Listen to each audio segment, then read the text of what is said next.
Okay, so we are ready. Yes. We're ready. Ready. We were, In we were ready. 3, 2, 1. Are you pointing? Okay, now you're pointing. You can support this show at patreon.com/ASA podcasting. The wasteland is a post-apocalyptic mess as the sole survivor wanders out about to see the rest. Nuclear explosions sending out the gamma rays from deep within the core, gross atomic waste. From deep within the core, gross atomic waste. Hello and welcome to the 533rd edition of the Fallout Feed. I am Andrew, joined by a flock of my favorite Fallout folks. Tonight I've got Jess. What's up, Jess? Hey, Andrew. Greets, everybody. And also Ray. What's up, Ray? Hello. Tonight we've got a jam-packed show, you guys, doing some gameplay on the top of the show, but it seems like a lot of our stuff might be Roundtable related, so we've got lots of Roundtable feedback tonight. We will hear from Calm Horizons, Mr. Sullivan, Will, Rando, Jeff, Suliore, Vanessa, Lee, and Cosmo. So let's roll into some feedback characters, you guys. Good stuff. All right, game time. If appropriate. We've got lots packed in, but we'll probably prioritize some news and other stuff. Just if we have need of games, they are there to be used. Iguana Bits look like a good chunk of stuff going on in here. Little Eurogamer, Todd Howard. Oh no! Eurogamer disappointing you, maybe making you worry or wait. I'm gonna kick Eurogamer in the nuts. The Game Awards and, all sorts of good stuff coming up in our news section. So why don't we go ahead and roll right into our gameplay, see what people are getting into, what we've been doing this week. Jess, did you have a chance to play any video games? A little bit, but not much to talk about for game time, really. Oh, no. People don't need too much of the slice of life stuff I've been doing lately, but I will say the TV came in. It is glorious and gorgeous and beautiful. And you hooked up a pulley system to get it up the stairs. No, I know this. So this one was downstairs. It didn't have to go upstairs. And honestly, we were right. The larger TV was actually much easier. The modern TV is so much lighter. I got it up without a whole lot of trouble. I was only worried for a minute because, you have to put the stand together, lay it down flat on a safe surface. And I'm like, this is kind of big and awkward. But got it balanced. I never got thought it together. about that. What are Yes. you? You're 65 or whatever? What'd you 75, say? 75. baby. God damn, that's a big TV. Sherry was like, yeah, I've got a 186-inch TV. It's simple to myself. No big deal. Just, yeah. No, it's 75-inch. It's beautiful. And that was the kind of compromise. I almost went for the 85, but then I smartened up. And I'm glad I did, because any larger, it would have been awkward. Is your room large enough for it? Because I know that there's some sort of calculation based on how far your couch is from the thing, based on like how the angle from edge to edge, something or other.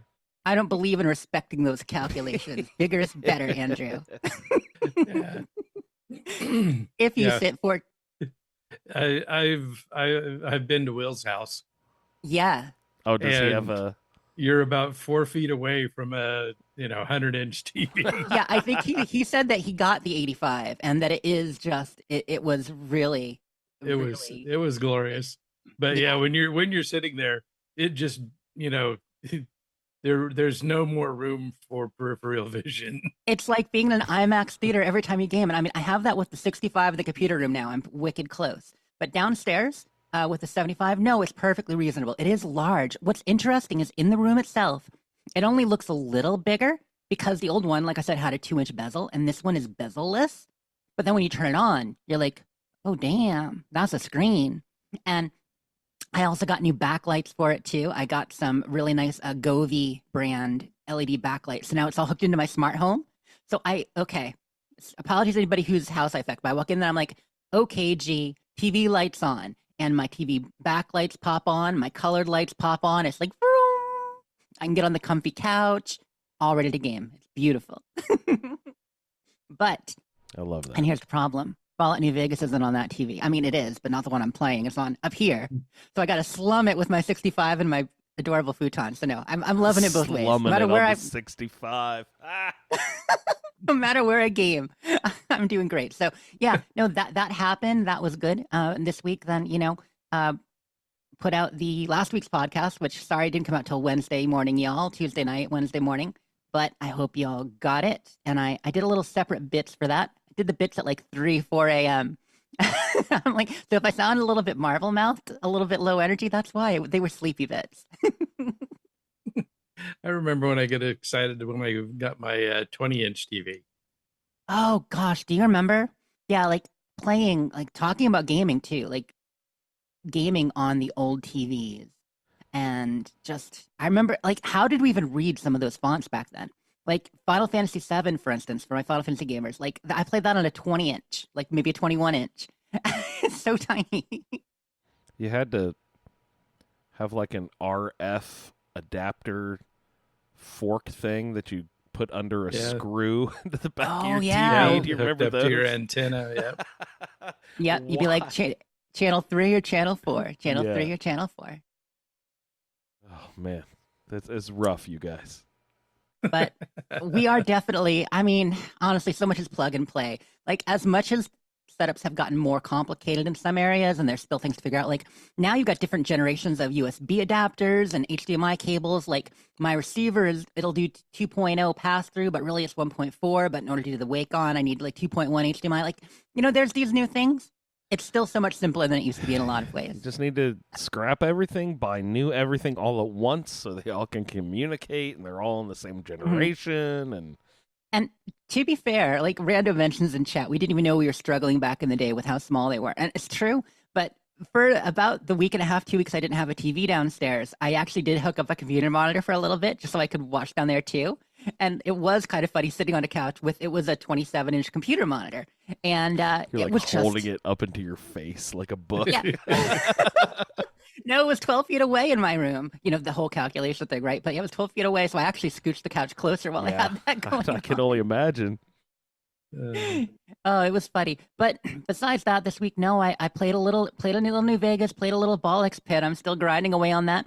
I played some fun puzzle games. Getting on a Game Pass puzzle game, kind of catch up. But that was really my week, setting stuff up. Christmas decorating too. Got all the Christmas lights up. Andrew, you'd be proud of me. I mean, I have what you got out this year of what you have, but I got a good, 800 lights on the front of the house. I got some in the front windows and around the front porch. Good job. I got a wreath on the door. I got a jingle bell hat on my head. Now, we're decorating. It might be a little overstated, my decorating this year. Just I got the outside done and then ran out of fucking steam. Tori's like, "Are you gonna decorate the tree?" I'm like, "It's up, okay." That can be a family thing. You, Mo, Tori, Coco, decorations. They both think that Papa loves Christmas so much. That's his thing. Let's let Papa. It's like I'm done, you guys. If you want it decorated, I'll haul up the totes. But yeah, I mean, I would think that it would be a fun activity together. That's part of what makes Christmas special. Not to go all who's done in Whoville on you, but once you feel that spirit, it's fun doing it with family. Let's go Whoville. Come on. But anyway, that was my week. I have nothing really special to report on the gaming front. Just a lot of fun holiday prep, and of course, Game Awards, which that was yesterday, and so we'll talk about them in the Game Awards. Awesome. Yeah, sounds good. How about Ray? I think Ray actually got up to some real gaming. Yeah, what'd you get into, Ray? Pretty much the same thing the last couple of weeks. Playing the mod pack on Skyrim, doing expeditions on No Man's Sky. Been playing a lot of New Vegas, just random stuff. Went and did a little bit of robot reprogramming and and all that good stuff. In New Vegas, you did robot reprogramming? Yeah, for the Garrett twins. Okay, and this isn't part of our roundtable stuff. Side quest stuff. No. And much to his chagrin, I did not allow Fisto to try his new routine out on me. Oh, Fisto. Oh, really? Oh, Yeah. really? I mean, I hear it's something special if you can remember it. Yeah. Um, I've been playing a lot of blackjack and caravan. I had the Really? yeah, I had this is the first time it's ever happened to me, but I lost to Johnson Nash because I ran out of cards. So Did you have that full deck from the Oh, yeah, Yeah, Ringo plus but- more. Yeah, you Ringo can or even add whatever? more to it, right? yeah, I've bought a lot of cards. Good. But I buy a lot of jacks and kings. Of course. And evidently Johnson Nash also has a lot of jacks and kings in his deck. So you guys were emptying each other's lanes or caravans. Yeah. But he had I think 67 cards in his deck, Oh, good lord. and I only had 38. How many's a full deck? I mean, I don't know how high you can go. Yeah, is there a limit of 52 or something? Like there might be a limit, but you can get a lot. Yeah. And you had a lucky 38. I mean, that's perfect, right?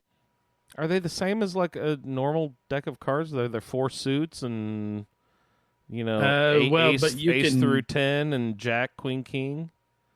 It is, but there's multiple decks that you can use. Okay, so you're not like just I've limited to got- those. Okay. Yeah, I've got probably pretty close to 10 jacks and 10 kings. How do you tell the difference? Exactly. Are the decks different colors, or do you just mash them all together? It doesn't matter. Different backs. Yeah, They have you know, different like backs. I've Okay. got some Gamora, some Lucky 38.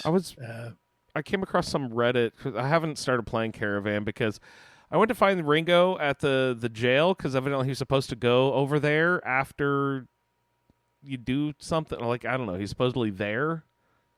So I went over there to check. I couldn't find him there. So You don't know find where them it at the Crimson Caravan I can't go in there, Ray. headquarters. Yeah, you can. I blew up the people. I'm vilified by the Crimson Caravan. Are they associated with the NCR? Wait, Who are they associated with? Yeah. Fuck. I just need to catch up real quick. Like, okay, we already knew last week the way you're playing, but Yeah. the Crimson Caravan, like the I- traders hate you. I went to fast travel there the other day and it said vilified. I'm like, what I do? Who are you people? I don't even know you. And I was like, well, they must be NCR related, I guess. They Yeah, are they NCR. are. Yeah. Yeah. I wonder if the followers hate you too. Oh my god, they must. Have you gone to the old Mormon fort yet? Have you tried to Yeah, step no.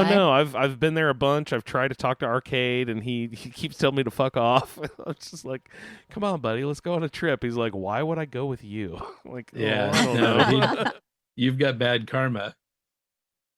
Oh my goodness. Well, once we do our quests for next week, once we get to the ring-a-ding and stuff like that, like it'll clean some Dude. of your slate. And then of course, like you said, if you want to go back to it, you can.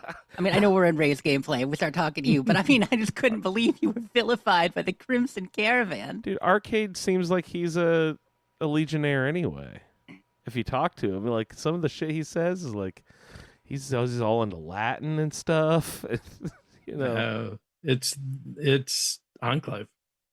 Yeah, Enclave. he's Oh. secretly Enclave, but I mean, he's a man of learning. He's a man of knowledge. I don't see that with the Legion. Then why besides, didn't he do something Caesar. with Eddie? Because Eddie is an Enclave messenger, right? Isn't Eddie sent from Washington D.C. to Chicago to New Vegas? Or no, he's going to.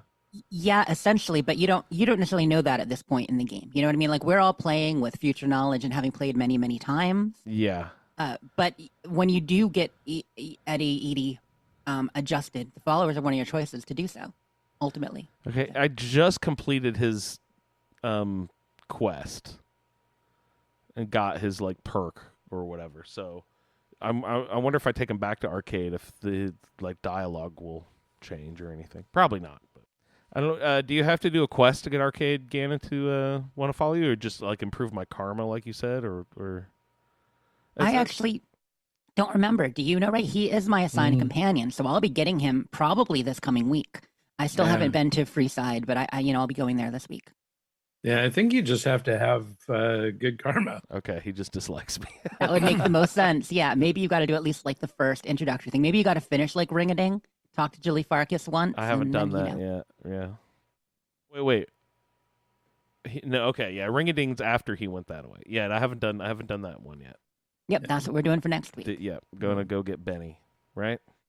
Yeah, Is but that his name? Benny? you know, That doesn't fortunately, sound I've right. won. I've won most of my other caravan hands. Sounds like it. Sounds like your shark Do you this playthrough. find cards on corpses or buy them from Yeah. vendors or what? Yeah, All of the above. Yep. And who's likely to sell them or carry them? Traders are often, carrying cards. Make sure you check their miscellaneous inventory, or like their general inventory when you first go in and scroll down. Yeah. Because it'll be in there. It'll be, two of spades, Gamora, Jack, blah, Oh blah, my blah. God, top. each casino has their own. That's fun. Yeah, their own cards. Mhm. Okay. And yeah, that's just crazy. All right, I know we sort of I like card games, so I need to. We I make need to, fun, I but need to it's find, great. Where'd you say? He went to the Crimson Caravan? Okay. Here's the thing. I wonder say if it's can great. I do- mean, I'll put on yeah. NCR armor before I go. Right? Doesn't that help trick people or something in this game? Yeah. Can't you do that? All right, I'll put on. I'll put Actually, on. it when- does. But not when you're vilified, I don't Oh think. fuck! It might actually. You might get neutral karma with some people if you do that. I don't know. All right, You I'll put should on- try it. Yeah, I'll try that. See what happens. I'll save Yes. and then go try that. And again, after you ring a ding, you'll have a chance to wipe the slate clean a little bit. So I But- can at least do a few things. I should make a list of all the things I need to do before I go around and fuck people again. And there are some videos about how to play Caravan. We linked one in Iguana Bits. You can find others, although a Yeah. lot of them are more confusing than helpful. But my technique is I like to run a lot of 5s to 10s, nothing else, and then a few face cards so that I can, add to or get rid of hands. Yeah. So the Jacks and the Kings. Yeah, jacks and kings. Queens are confusing. Jokers Yeah. are even more so. Right, because Um, Jokers can be, 1 or 10? It's one of those situations, and they change something. I don't remember. Oh no. Well, yeah, I think yeah, I don't know. It was too confusing to even worry about it. I just say no jokers. It's still confusing to play, but because it doesn't. It's not really clear, when you win, except if you know that you're going to win. Because there's ways to win without, when I didn't even realize I had. But with Johnson Nash, I knew I had because I was completely out of cards. Right. And so, Your caravans can't go. so yeah, that was pretty wild. But yeah, most of the time I play with no bark. Really? Is he a challenging opponent? Novak Noonan? he likes to play because not because he wants to win caps, but because the cards can tell the future. Oh, wow. Mm. Okay. So Is this a real card game that existed, or is this invented for New Vegas? I think it was invented for New Vegas. Okay. Must have been. Maybe wouldn't it be cool if it was a house card game of one of the developers or something that they said, let's bring this into the game. But I never heard of a story about that or anything. So no, I'm sure they just came up with it. So I think they had more planned for it, but just couldn't implement it. But it's definitely fun. You have to be careful because while you can increase the bet, so you can raise the bet from the stock bet that the person gives you, but there's no guarantee that they'll match it. Well, and isn't that how so betting works? Then they have you to, in can- order to stay in, they've you- got to match. you can try to up somebody's bet, but you might overraise them by 1,000 caps. and they'll only bump up 20. And then you're out the 980. If you lose, you're that out. hand. Your whole Do stack. you capture the other person's cards to build a No. deck? No, no, you don't. Okay. Nope, it's not like Pokemon or Magic where you're, you- playing with your friends. You're like, haha. Well, Ray said he ran I've out got of your cards. shiny Charmander now. Yeah, Ray said he ran out of cards, so I was like, I didn't know if he gets them back. Yeah, no, he gets them back. So just looking it up briefly, there I can't find anything about realistic basis for the game, but they do mention this is Josh Sawyer in an interview about 5 years ago mentioned that they did want to do more testing and iteration on it. They just didn't have time. Too many other critical bugs to fix. It was low on the priority list. He does think it should have a tutorial and be more tutorialized. He does think the deck should be simplified a little bit in what you start with, as opposed to getting a full card deck. A few other things, yeah. Yeah, they wanted to do more. But Is the trick is that it takes time to make money because like with No Bark, you start out the first game, you bets 800 caps. Okay, great. This is good. So I up him to 1,000, and he goes up to 888. And then he wins. Did you lose all your money? No, I won. Okay. I haven't lost against No Bark yet. I think he's got a lot of 2s and 30s. Why is he still playing you? But so the next time you play him, so No Bark is one of the characters that there's no limit to the number of times you can play him. Right, that makes sense then. But the next time I went to play him, he maxed out at 500 caps. Uh-oh. And then the next time I played him, he maxed out at 280 caps. Uh-oh. You were literally taking the man's money. You were emptying his pockets. Everything he had. What happens if you wait 40 But I did hours kill or the something? Chupacabra, so. I mean, good job. Yeah, you took care of business for him. That's good. Yeah. Is blackjack or caravan better way to make money? Well, so in the long term, I think you could make more with caravan because there's no limit to how much you can play. I didn't realize they limit you to how much you can play blackjack. In blackjack, every casino has a limit. You can only win so many hands or something? Or so much money? So much money. Okay. So much money. So I've maxed out at Prim, and I've maxed out at the Atomic Wrangler.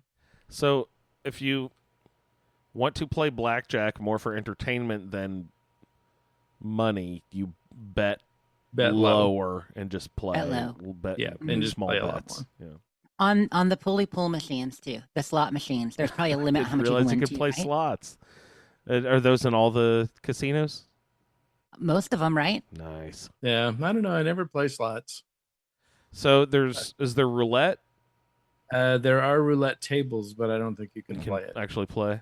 So what games are actually playable? Just blackjack, caravan. Yeah. Anything else? No other. Not that I know of. No dog track or anything. Also, you can play roulette in New Vegas. You can play it. Ray just doesn't. But yeah, it's totally playable. Okay. Yeah. It is. Roulette is okay. Yep. Yeah. I don't know how to play roulette in real life, so. No, neither do I. I always watch people roll dice in movies, or shoot craps. And I'm just like, I have no idea what they're doing. I need to learn the rules of this game to ever understand the tension of this, because they're always like, oh no, and I'm like, what does that number mean? Did he win? I don't know. you have to use the... Yeah, they're shooting dice in the corner. Officer Leroy comes up. Is it still called craps if it's not on the street? If it's in the casino, casino's called craps. What an unfortunate named game. That is terrible. Yeah, casino games are interesting. I mean, a big history there because, of course, a lot of it was just people biding time, gambling, betting with dice and cards back in the day. That's all you had to play with. So that's why there's so many games with them. But I don't know if craps are in casinos of all things. A deck of cards is probably the most versatile toy out there, right? How many games can you play with one deck of cards? It's pretty amazing. Yeah. Yeah. No, the craps definitely is. I just those tables are kind of complicated, right? Looking at them. No idea. Yeah, well, and We there's are so so many. outside of our area of expertise right now. We can barely yeah. figure out Caravan, let alone Yeah. No casino caravan, no games. craps, nothing. I don't even scratch Uh, lotto tickets. But I enjoy some poker, and I actually do like roulette. Yeah, but yeah, being vilified really cuts down on your ability to play, especially since you didn't get the card set from Ringo, Oh no. you know, at the gas station. Is he a member of the caravan? Yeah. Oh, he is. Okay. Yeah. Yeah, because he'll say, these are all the caps I've got on me, when he Oh, but when if you he come to thanks the you caravan, then like, but if you come to right. Crimson Caravan, Work a I'll deal. get you what you're owed. Yeah. Well, I Um, fucked that pooch, Ray. yeah. But the one that I've won the most money off of is Lacey up at the NCR outpost. Meow face. Okay. Which Andrew can't go to. The down there in the corner, the Mojave Outpost. Yeah, Yes. Lacey. Okay.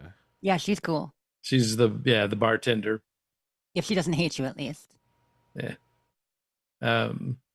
Yeah, because she'll play, a couple of thousand caps at a time.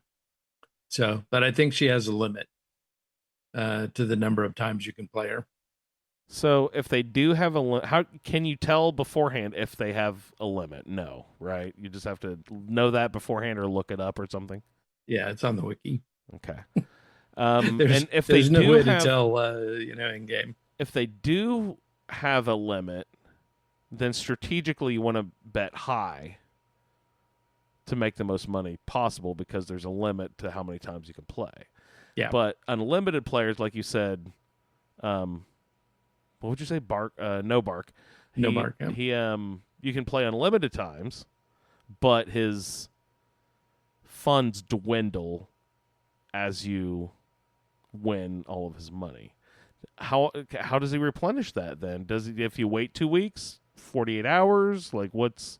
Yeah, I haven't given him enough time after I fleeced him to replenish it. He's sitting there with his hands up in the air with his pockets drawn out of his pants.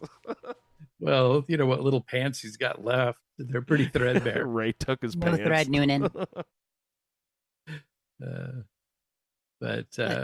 So that's your New Vegas play mostly. Anything else in that one? Or? So Caravan. my winnings, let me get the subdermal armor implant. So I've got an extra 4DT. Because of the iron infused in my skin. Adamantium. Pretty major, yeah. So, but now my caps are back up to where I can't decide whether I want the regeneration or not, because I don't really need any specials bumped up anymore. My luck is at 8, so I'm doing all right there. Mm-hmm. My intelligence is 6. I've already got the intelligence implant, so I can't use that anymore. So yeah, if you've got the big ones, endurance, intelligence. Yeah, my endurance is 6. And regeneration, that's what, 1 health every 10 seconds or something. So it's really slow regeneration, just to keep you from having to use stim packs when you're walking around after fights. Which is usually, if I take any damage at all, Mm-hmm. I can usually recover off of 1 Sunset Sarsaparilla.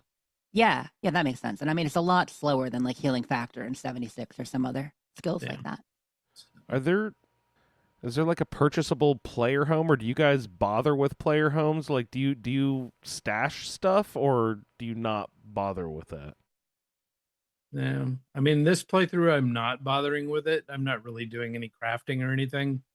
I've got, they've given me the room at the Novak Hotel. I've got a room at the Atomic Wrangler now. Oh, really? Okay. Because I helped them out Yep. I think I heard they like to party over there. So Yeah. does Ray, though. So does Ray. And then you'll get the room at the Lucky 38. Yeah, which is, I mean, the That's Lucky like the 38 penthouse suite is upstairs, right? awesome. Yeah, Right. yeah.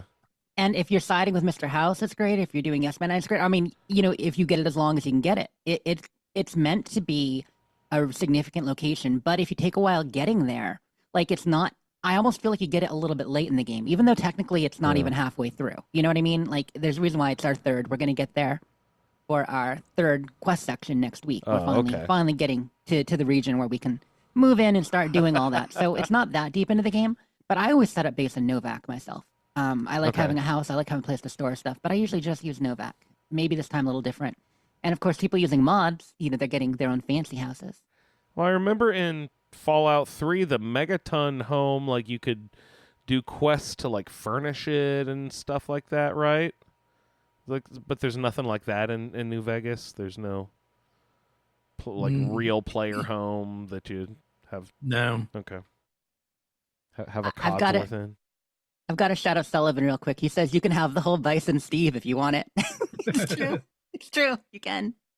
You got to get fucking Bagel out of there. But yeah, and I think when you max out the other casinos too, I think you get rooms there because they Nice. Oh, they yeah, give I've done the suite at the tops before and stuff. Yeah. Is it possible to Okay. make enough money to get cut off from everywhere? You're just yeah. too rich. Yeah, I mean you can go each one. I plan on it. You plan on being banned from every casino. Yeah. Do they, when you walk in there, do they like say no, get out, or like you're just not allowed to gamble? Yeah, you're just not allowed to gamble. Okay, you can still go to the bar and Oh yeah, you can still eat there. get yourself a martini and. Mm-hmm. Yeah, and they give you food and drinks, extra olives, to comp you because you go in different levels, like 1,000, 2,000, 3,000. So at first they'll give you some, they'll comp you some drinks, then they'll comp you a meal and then comp you a room. You're saying these large amounts of caps like they're nothing. How many caps are you running around with? You had like 20,000 or something? No, I'm under 20 most of the time. Oh my god, Keep that means it's spending close to because 20, I keep you guys. spending. I keep buying implants and such. Implants. Yeah. And those are at least 5K or something. You said, right? 4 for the special implants, and then 8 for the subdermal armor, and I think it's 12 for the regeneration. Yikes. Okay. Yeah, he's basically New Vegas nip and tuck. He's always getting like the implants and getting a little work done here and there all the time. So he's the 6 million. Got to keep up with. Got to keep up with Mr. New Vegas. Yeah. Yeah. So I think my next big spend is going to be, buying an anti-material rifle from the gun runners and putting a silencer on that. Anti-material. Yeah, so it's essentially the 50 caliber rifle. What? Okay. It's the anti-tank one, like we said last week. Yeah. I'd want to know what anti-material. Well, It so destroys material. Those were World War II guns that were used to, shoot armored vehicles, tanks, and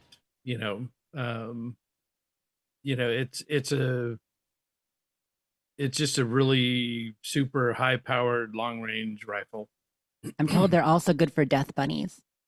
That's what we call death claws now. Yeah. So, but the fact that they let you put a silencer on it is pretty appealing. I mean, my rat slayer's already blowing the heads off fiends, but I had to restart that the NCR quest where you hunt the 3 fiends. Yep. Because with Boone running around with that Q35, he kept melting the the boss fiends, and that gives you the mangled head instead of a clean head, so you get less money. So I save scummed and tried to take them out myself while Boone took out the rest of them, so that I could body shot them instead of headshotting them. Mm-hmm. So I got my 3 clean heads. You got your cook, your Violet, Violet. and Driver. Driver Nafai. Driver Nafai. Okay, yeah, he's the one that holds up in that place kind of to the south. That can be a harder fight unless you're ready for it. Like, it can be hard to fight early on. Yeah, I'm doing pretty good with the with sneak. I think my sneak's up to 80. Yeah, sneak's at 80. With Boone, enemies are highlighted, so he gives you the spotter perk. Oh yeah, I love that one. So enemies are highlighted, and you can hit people from surprisingly far away with the Rat Slayer. You were level 14 last week. What do you think you're up to now? 15 or 16? I'm at 16. Okay. Yeah, because I got to level 16 and took the tag skill and tag speech. So my speech is up to 75. So now I'm feeling better about my play because I can talk people into things now. You're a sweet talker again. That's your sweet spot. You needed to get back there. Yeah. Yeah. Yep. Sneaky sweet sneaky sweet talker. That's me. Is this the game where there's a level cap, but one of the DLCs added more levels, but there's still some sort of ultimate level cap? Yeah, just like Fallout 3. It's the same style. So what is it, like 20? It was 30. It was 30, now it's 40 or something like that? 50, I think. 50. Yeah. With all of the DLCs. Right. You got like 5 levels per again. 5 to 10 levels per. Yeah. Cool. So it was good. Any other gameplay you want to talk, Ray, about yours before we get to Andrew and all of our feedback? No, I think that's about it. Nothing else really impactful. My gameplay will be fairly short and sweet. I remember commenting last week that, I don't know what happened with Veronica. She went off somewhere. Like, I did the whole Brotherhood of Steel thing, and she had to come up with the decision where she was going to leave or stay in the Brotherhood. She ultimately decided to stay, but then, like, she disappeared. I couldn't find her anywhere. She wasn't with me anymore. Well, I've like, eventually found her, like, quest mark. I just thought that she, like, went off and did something else. But I guess I had opened her companion wheel and gave her the stay command or something, because I went back and found her in the Repcon headquarters squatting in the fucking bathroom. I'm like, oh, Lord. Too much iguana on the road? Too much iguana on the road, obviously. But I just thought that was hilarious because I thought that the quest had separated her from me, but I had done it myself, and she was just waiting with a bunch of robots over at the Repcon. But otherwise, I haven't done any Roundtable assigned main quest stuff this week. I'll be doing all that for next week, but I have been running around doing more of the Brotherhood stuff. And they're pissing me off because it's like, okay, you go find these, the 3 Brotherhood holotapes from, like, the dead parties. Bring them back. Okay, cool. All right, now you go talk. I thought the quest is over, but no. Okay, go talk to these 3 scouts that are out there. Okay. All right, I'll go talk to the 3 scouts and come back. Okay, now the quest has got to be over now. That was a hassle. No. Now we got to go find 3. I don't even know what I'm finding. I'm finding parts to fix an air filtration system now, and of course it's 3 mechanical parts I need to go find, and oh my god, they are tucked in the bottom corners of vaults. The person who sent me out was like, oh yeah, you just need to fix our air filtration system. Oh, and the parts are in former vaults, so go play in the vaults. So I'm in the plant vault, and Jess, last week I was saying that Repcon is the new Corvega. You found another? The Vault fucking 22. plants. God damn it. Oh, Vault 22 is so fuck it. like that. Fuck 'em, It's fuck 'em, good, fuck though. 'em, fuck 'em. But in order to find the passages and where you gotta, Yeah, good lord. So I think that I've crawled over every inch of the place, and it says you have to have a repair of 50 to use the elevators. The only thing I think I can do, I think that you have to either find some key card that I still haven't found to get that elevator to work, to get access to the cave entrance, to get back up through, to go to the, because you can see the part through the window. Yes. You can see the fucking part across the room through the fucking window. But of course, the entry to that room is blocked by debris. So you can't actually walk into that room. So it's like one of those things that they make you've got to get behind. There's a whole little passage you go through and around and through the blah, hole. blah, blah, blah. Yeah, but I think I need access to that elevator for some reason, and I need a repair of 50, and my repair is like 17 or something. I'm like, fuck. Temporary ways to improve that? Books and magazines or something, right? You can get the bonus, you can get the 10 or the 20, but okay, that's not you need more. Still, the vaults are all kind of mazes in this one. It's great. Like 3 and New Vegas, the vaults are much more, in my mind, a lot more random and complicated. Like by 4 and 76, they kind of calm down a little bit, and you get like, you get a bit of a layout. You have the atrium, you have the residential wings. Like they make a little more sense, a little more universal, at least somewhat. But 3 in New Vegas, they are a maze. It's great. So 22. You might want to just leave. I did. I just walked out, and I was like, I will come back to this if my repair ever gets to 50. But I swear that I remember walking in front of the cave entrance. Yep. And the door said it was locked. You have to deactivate it somewhere. And then I went to the overseer's office, and I said, unlock the quarters, the residential quarters, unlock this, and unlock the cave entrance. And it said, you can't do that. You have to do that at the cave entrance. I was like, wait a second. I already tried at the cave entrance. It said I had to do it here. And I hate that. That's when customer service sends you to the tech, and the tech sends you back to the customer service, and you're like, fuck you guys. Mm-hmm. So anyway, I just left because I was frustrated.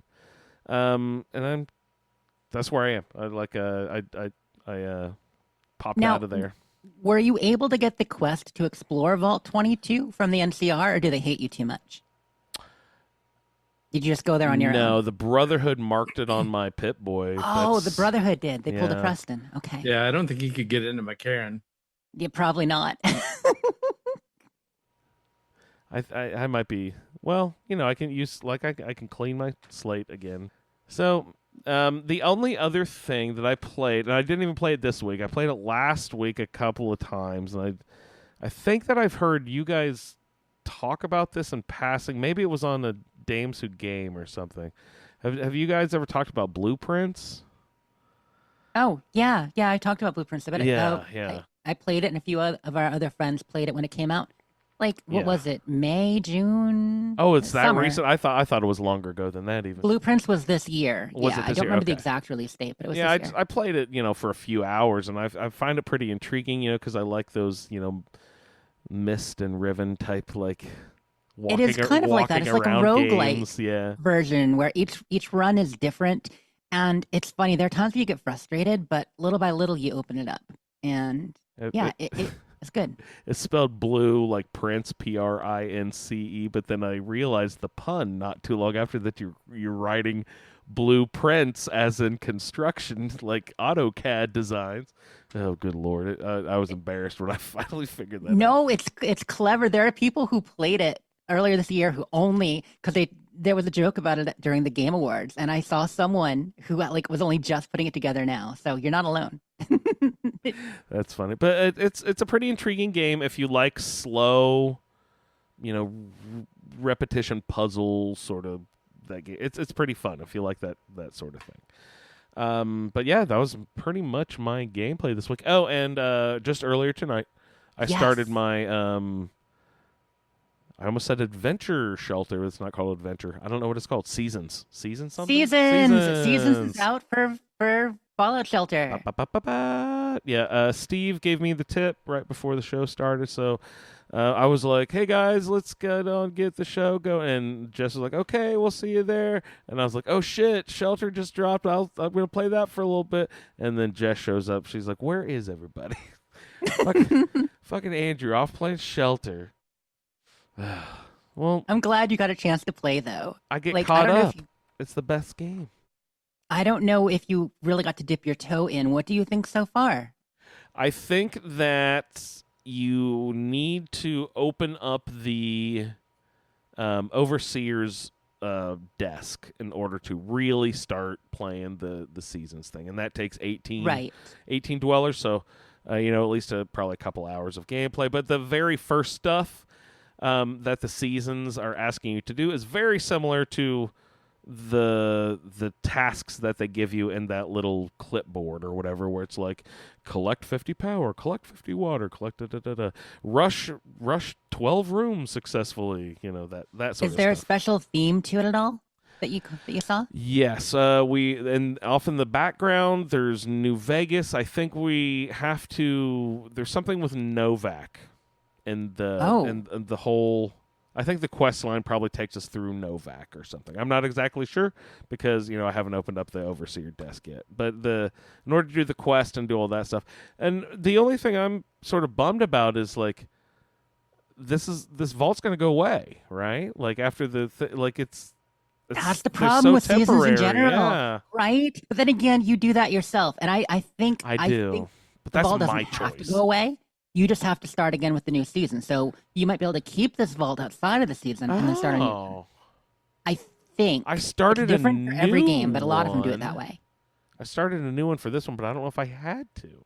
Interesting. Like, for instance, I was talking with a friend about Diablo 4 and how the one thing I don't like about the season system is that you got to do a new character every time to participate in the season. But you can, when the season's done, you still keep that character. They're a legacy character. You can still play them. You can still quest with them. You can do everything. They're just not part of but the you next can't season. use them next season. Right. It's an interesting system. I don't know how they'll do it in Shelter. You'll find out. People are happy about Shelter Talk, though. They missed it. Yay, Shelter Talk.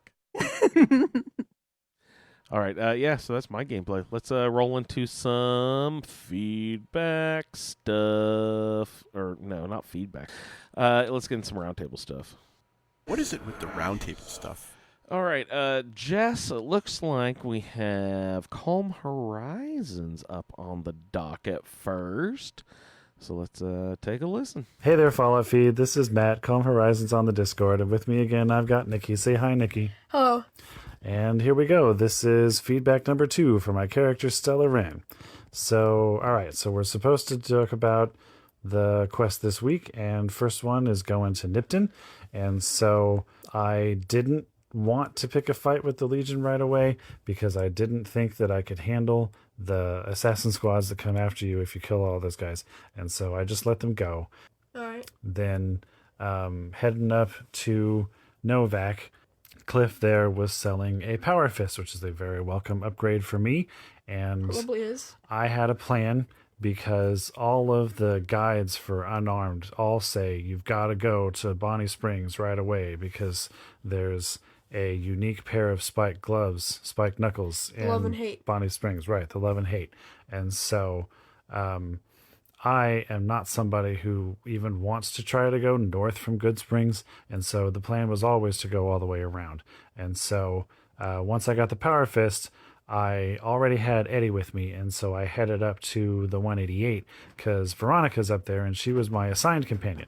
And so with Eddie and Veronica, we went north and made it around to Bonnie Springs. And on the way, there were a couple of young Deathclaws, but with the 3 of us, that was no trouble at all. And also, the young ones are not nearly as scary.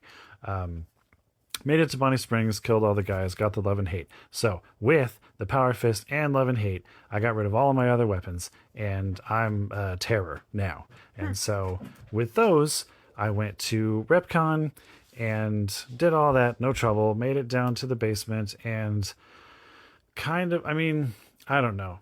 I would say that I did plan on killing all of the Nightkin for the experience because I have no soft skills and can't talk my way through anything, and I knew that Veronica and Eddie weren't going to be able to sneak past them. But, I mean, really, I just didn't want the hassle of trying to not kill them. I was just like, I'll just kill them. I like Davison. I don't like any of the rest of them. Anyway, Well, the rest of them are trying to kill you, so I think you wouldn't like them. Yeah. Yeah. There. So then the real only trouble that I have had so far, ever since I got a real punching weapon, was in Helios 1. After Repcon, I went to Helios 1, and you make it into the tower, and the first room in the tower has 4 security turret guns on the ceiling. They were terrible. That's not good. They are outside of punching range, and I punch, and Veronica punches. And so it Eddie, was just go! up to Eddie. And I was not sure whether Eddie could manage to destroy all 4 turrets before dying. I'm playing on hardcore mode, so Eddie can die. Barely. He made it through, barely, but he made it through. That's good. I am hoping no other circumstance in the rest of the game will ever be outside of my punching range, but I doubt it. We will have to see. We will have to see. So then after Helios 1, I went to Boulder City, and again, no soft skills at all, but I am accepted by the NCR. And so I didn't want to, I wanted the reputation from the cons. I wanted to also be accepted by the cons. And so not being able to talk anybody out of anything, I did have the option to bribe the NCR lieutenant with 500 caps to let the cons go. And I figured that was a pretty good deal to get accepted by the cons. So that's the way that I went. And then lastly, was talking on Discord a while ago and was talking about, looking for ways to make more money, and decided to take Ray's advice and went ahead and got vilified by the Legion. Just went and picked some fights with the Legion so that I could go ahead and get those assassin squads, because now I can take them. And so, yeah, they show up and they die somehow. Maybe a punch is involved. And then I take all of their stuff and I go sell it. So I'm doing pretty well for myself. Good for you. That's going to be it for my feedback this week. Anything, Nikki? I don't think so. Okay. All right. Then we will see you all later. See you in the wasteland. Goodbye. Goodbye. Double power fisting. Cross the wasteland. Yeah, it's so he's got love hate, and those are actually brass knuckles. And okay. Once he got those, he kind of locked in because they are super high DPS. They are kind of some of the best that you can get in the game for that sort of thing. They're talking in chat about them too, giving them to Veronica or getting them for their character if they're doing some unarmed. And yeah, they are a fantastic weapon. But I feel the for name him. again? Love and hate. Love and is what hate. they're called. Where yeah, there's you a get pain? one for each fist. No way. You get 2. 2 brass knuckles. Mm-hmm. Why can you only have 1 boxing glove? These are the mysteries of the world. The animation, do you swing both fists? With brass boxing gloves, do you knuckles? actually only have 1? Like, I haven't worn them in this game. Do you? I know you only get I one don't know glove, but about do you this actually game. only wear In one? Fallout 4, I thought it was idiotic that you could put 1 boxing glove on, but you can't have a gun in your other hand. Like, what? Yeah, they didn't quite get to the dual wielding yet. That took a while. We can in Skyrim. But it gives you, I believe it gives you more critical chance, and it also does higher damage and DPS. And so it's a really good weapon. Yeah. Is there a faster swing speed thing? When does that start popping up? Well, I'm not 4? playing unarmed, and I don't think Ray is this time. So No. I had No. Chance's knife last time. That had some sort of awesome perk. Do you remember what that one is, Ray? I think that's crit chance too. Crit chance. It's all crit chance. It really does help. Yeah. But as far as speed, as far as faster speed, I think it just depends on the weapon type. I am not sure if there's a perk for that or not. Yeah, I think it's just category based. So one thing to keep in mind, as an unarmed player, having to deal with, ranged things like turrets, the game almost always gives you a way around it. So like at Helios 1, as soon as you come down the stairs and you walk out into the open space, the turrets open up on you. Right across is a door. and you can go in the door. It's full of mines, so you do have to be quick and ready to deactivate the mines. But there's a terminal in there that'll shut the turrets down. So while you're on the stairs, you tell your companions to wait, and then you dash across. If you have them wait right at the bottom of the stairs before they get out in that open space, the turrets won't shoot at them. But if the robot manages to come up into that space, they'll attack the robot for you. Well, that's smart.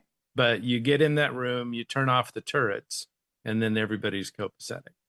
Okay. That makes sense.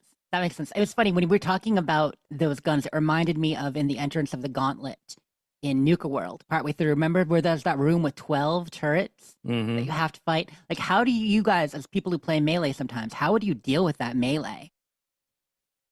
So in the Gauntlet, there's a way around it. Oh, yeah, you could be smart too. That's true. If I play Melee, I always have a few grenades on me too to throw at turrets and stuff. Yeah. That makes good sense. But yeah, so you're asking But about the ones on the unarmed, ceiling and are still a problem. I mean, Yeah, the if explosion does you- go up, but yeah, it's not. Yeah, as easy. if you do, carry just a random pistol, just in case of emergencies. perfect for cases And like that. There have been so many occasions where I am jumping and punching at the ceiling. Yeah. So don't put it past you to sprint as fast as you can to try to get before it engages and jump and punch. Do the old Mario Yeah. Brothers move.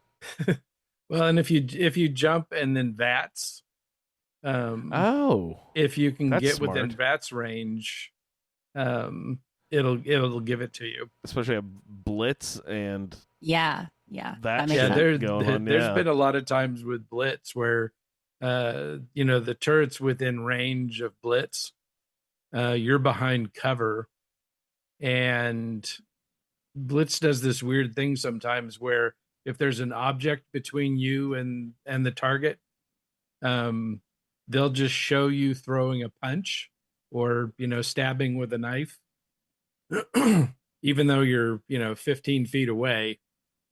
You're And- still hitting them. and the turret That's explodes. one of the funniest things about Fallout 76 and getting to actually see other people. And I wish we could almost watch ourselves in Fallout 4. Like, what does that actually look like from the outside? Because here, if you get a VATS crit or a VATS punch, you see him lunge across a room. But like, it would be like watching a superhero. It's like watching The Flash, where just like here, blink, punch, here, blink, punch, like back and forth. It would be pretty awesome. Yeah. But just to answer your question real quick about unarmed and speed, well, speed is, skill and weapon based. You can learn special skills as you level up in unarmed. I think we talked about that, where you talk to people, you can get like an uppercut and like a cross punch. And you can Oh. get people who teach you various That's special fun. moves and takedowns as you level up. So Yeah. that's something he can get into too. Well, that's cool. Yeah, and it's key to get your, if you're melee or unarmed, it's key to get your skill up to 50 as quick as possible to open up the special moves. Because they really help, I'm sure. Yeah. Yeah. Besides that, in his feedback, we mentioned love, hate. Just killed the Nightkin. Yeah, I can understand trying to spare them, but I mean, hey, when you're trying to sneak with those people, that given, totally understand. And then it sounds like he's making money by selling stuff mostly. Once you get people after you, but he didn't kill the Legion first, so he managed to hold off on getting the Legion to come after him for a while. The thing that stood out to me most in the feedback was Eddie can die? Hardcore mode. What? Like dead forever, or he just resets and goes back No. to the shop? Dead forever. Dead forever? He's a All your fucking... companions. He's a robot. In hardcore mode. They pull the battery, loses his programming, gone forever. Wow. Yep.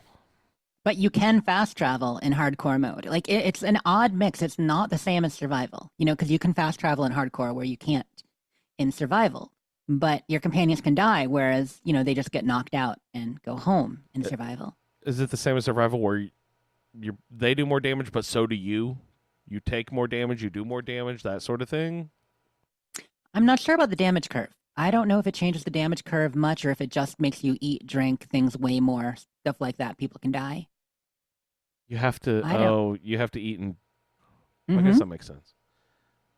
Yep, and if you don't eat and drink or sleep, you have to sleep too. If you don't do that, you get like major negatives to your intelligence and agility and everything. I Oh, think you can actually die of starvation. I drank one beer and got the "you are now addicted to alcohol" warning. I'm like, Jeez. what?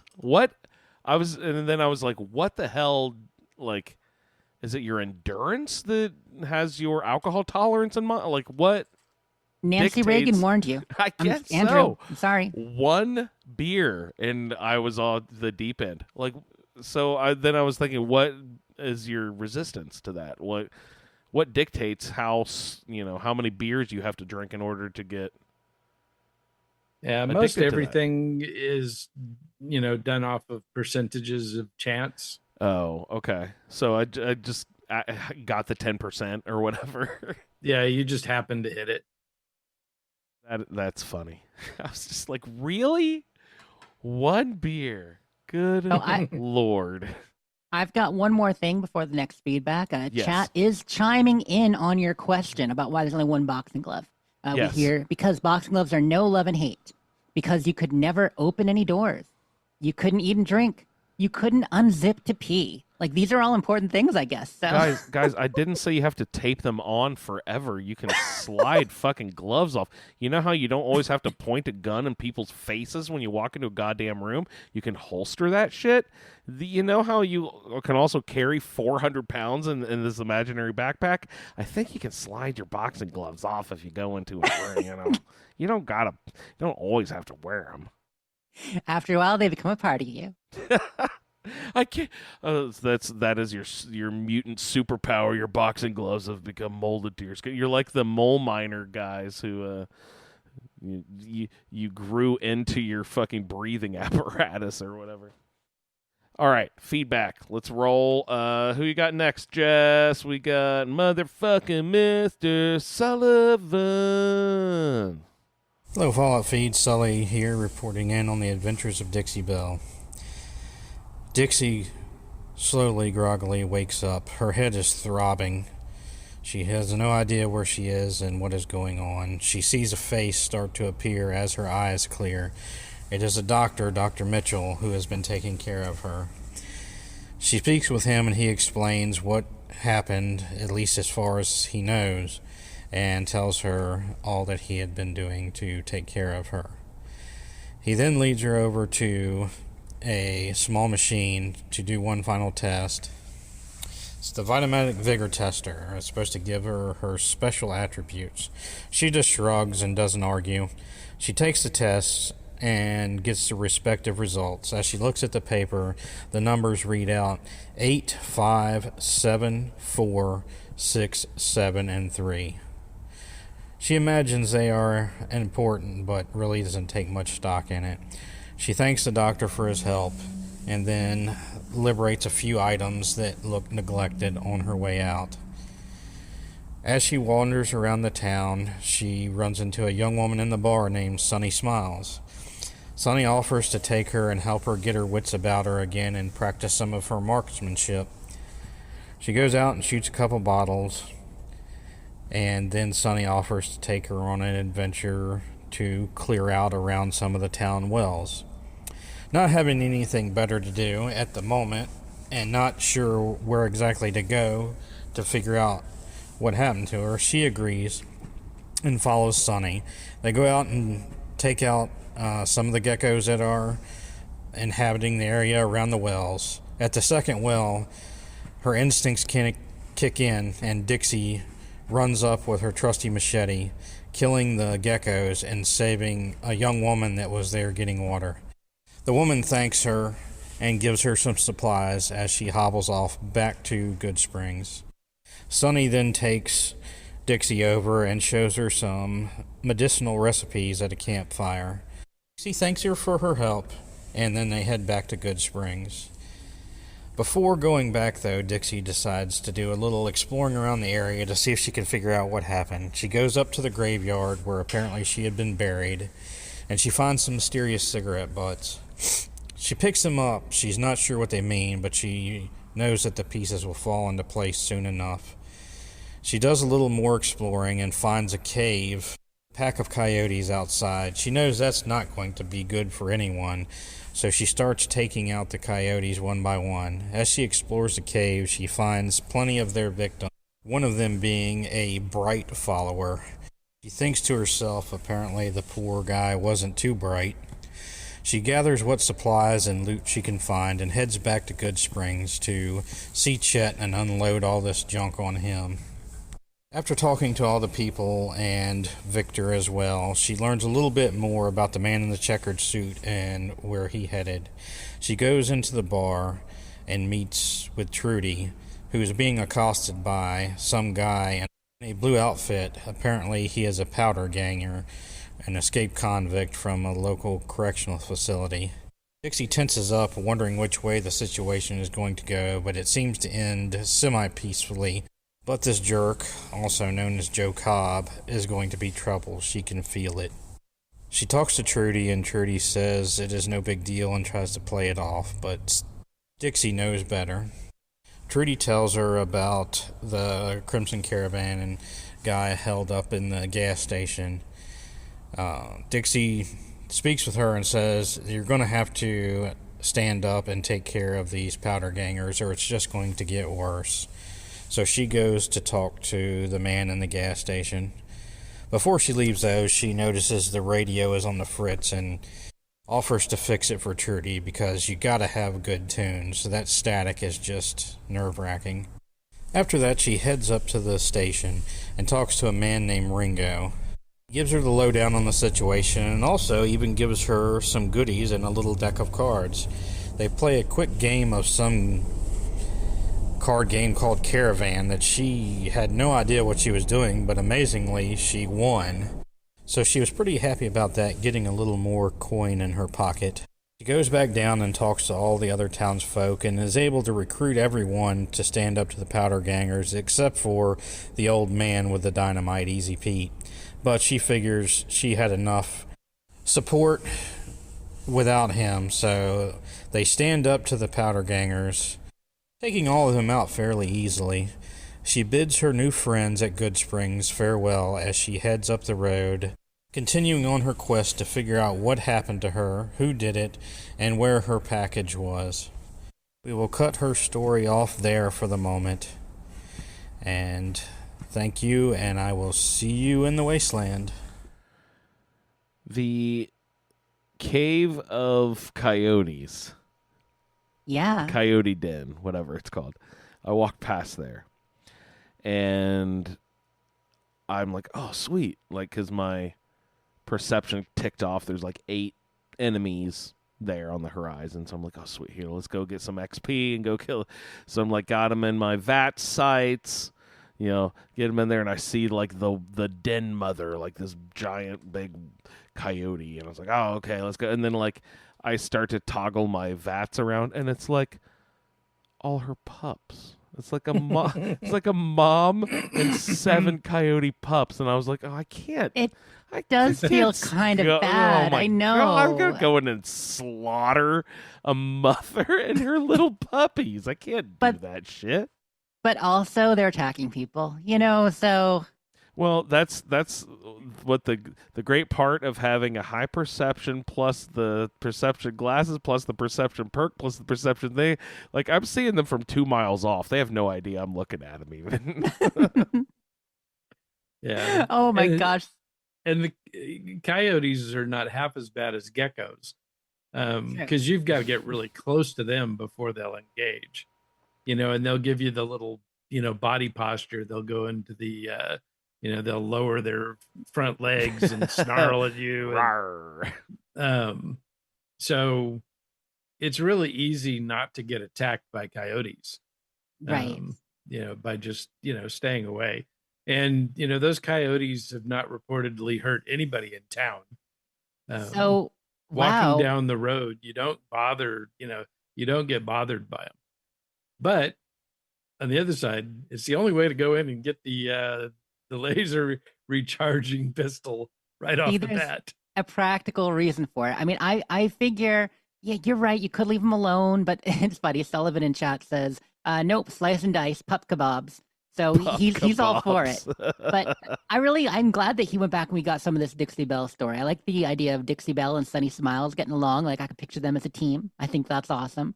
And I'm glad he talked us through Ghost City Gunfight too, because in some of the earlier feedback we didn't talk about that a whole lot. So it's good to hear how kind of she's integrating herself into the town and doing all that. I like the comment too about finding the cigarette butts and the pieces will fall into place soon enough. I do really like the way the story unfolds. So I appreciate that you highlighted that, Sullivan. Beautiful. Thank you, Mr. Sullivan. Keep up the good work. Hopefully we'll get to hear your continued adventures. What's up? One last thing on the Coyote Cave. He mentioned the Bright Follower. I don't know if anyone else mentioned that. And yeah, this is like an early instance of the quest we just did. And people doing this week with Come Fly With Me and running into a Bright Follower early. He was out and about? Definitely the earliest one you find. Where was he? Remind me where he said he was? Dead in the Coyote Cave. A dead one in the Coyote Cave. Mm-hmm. But they're definitely scattered about, so it's a way to pick up energy weapons early on in your play. Very cool. All right. Thank you, Mr. Sullivan. Let's hear from you again, please. Coming up, let's check in. Who do we have up next? It looks like Will. All right, guys, get out your dictionaries. I'll open up the email. I'm sure he's got a couple. Wait, should we? Yeah, we should make the email first. So look out for these words this week, everybody. Never mind, I can't pronounce them. Well, okay, I'll get it. So y'all, Will told us about a little thing he was doing. We didn't mention it last feedback, but he is having fun including some words of the day in his feedback. So look out for these words of the day. He got an email. We've got Brobdinasian. We've got Ultra Crepidarian. Is that how you pronounce that? Brobdinasian? I believe so. Wow. We're just going to go with it. That's a good word.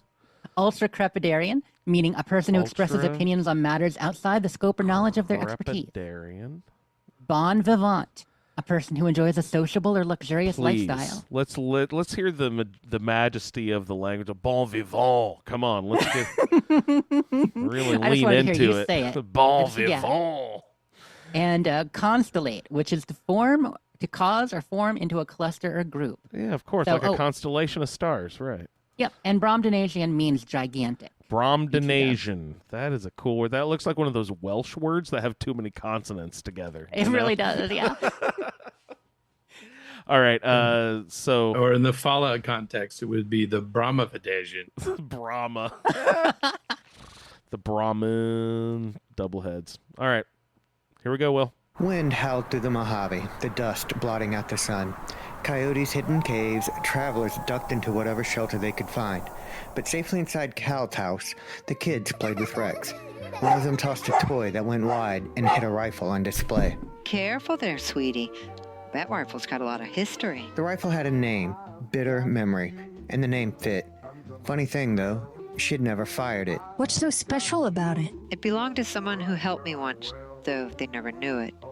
It's part of what happened after I left that dreadful place and nipped it. And so Cal told them about reaching the Mojave outpost with news no one wanted. The massacre at Nipton hit the NCR hard. The Legion being this far west rattled them. What? There's no way. We're miles from the Colorado. Cal went to the bar in the barracks to relax. That's where she met Cass, drunk, sharp-tongued, and hurting. And very unhappy with the NCR. They try to put their stake in everything they see. Nobody's dick's that long. Not even Long Dick Johnson, and he had a fucking long dick. Thus the name. Her story of another caravan burned was another story that hit Cal too close to home. It stirred something in her again. That same caravan-shaped ache she still didn't have a name for. Cass was grounded there, stuck. Even if her caravan hadn't been destroyed, she couldn't leave. Caravans didn't pass through the Mojave outpost anymore. A lot of caravans going nowhere. They just constellated there, waiting for the road to open. But Ranger Jackson couldn't spare the people to clear it. I can't send anyone out. It'd be a direct violation of my orders from back west. So Cal volunteered to handle the trouble herself. Turned out the big threat was ants. Giant ants. But still, just ants. Afterwards, she pushed north, getting the drop on an ambush meant for her, steering clear of a large Legion patrol, and just after dark, she finally saw that Brobdinigi Dinosaur, which meant she had made it to Novak. Novak? Nice enough place, I suppose, but between you and me, when I rolled into town, my skin started to itch. Too tired for conversation, Cal bought a motel key and stepped into a room with a clean bed, a couple of workbenches, and thank God, a coffee maker. The next morning, Jeannie Mae Crawford confirmed that a man in a checkered suit, an ungentlemanlike bon vivant, had passed through the town with some people Manny Vargas, Novak's daytime sniper, happened to know. You see a rifle barrel sticking out of the dinosaur's mouth, you got a 50-50 shot it's me. Manny knew where the man in the checkered suit went, but wanted a trade. Just head over to the Repcon test site west of here. See if you can get the ghouls out of there. Repcon was crawling with ferals. Cal could barely reload her shotgun fast enough, but eventually she reached two unusual figures. A human who refused to believe he wasn't a ghoul, and a glowing one that hadn't turned. I am Jason Bright, the prophet of the Great Journey. All the ghouls you see here are members of my flock. They wanted salvation in the stars, but first they needed someone to deal with the demons in the basement. Those demons turned out to be Nightkin, Stealth Boy Fried, and unpredictable. The first one appeared out of nowhere. She blasted the rebar from its hand, put a couple of shells in each knee, and easily finished it off. Further in, she found Harland, a jumpy ghoul that had trapped himself inside a room. First off, I'm not trapped. This was a tactical choice, all right? Harland wasn't leaving or letting anyone in until he knew what happened to his friend. Deeper, Cal met Davison, a strangely polite Nightkin leader taking orders from a Brahmin skull. Who is Antler? Who is Antler? Antler, the human asks about you.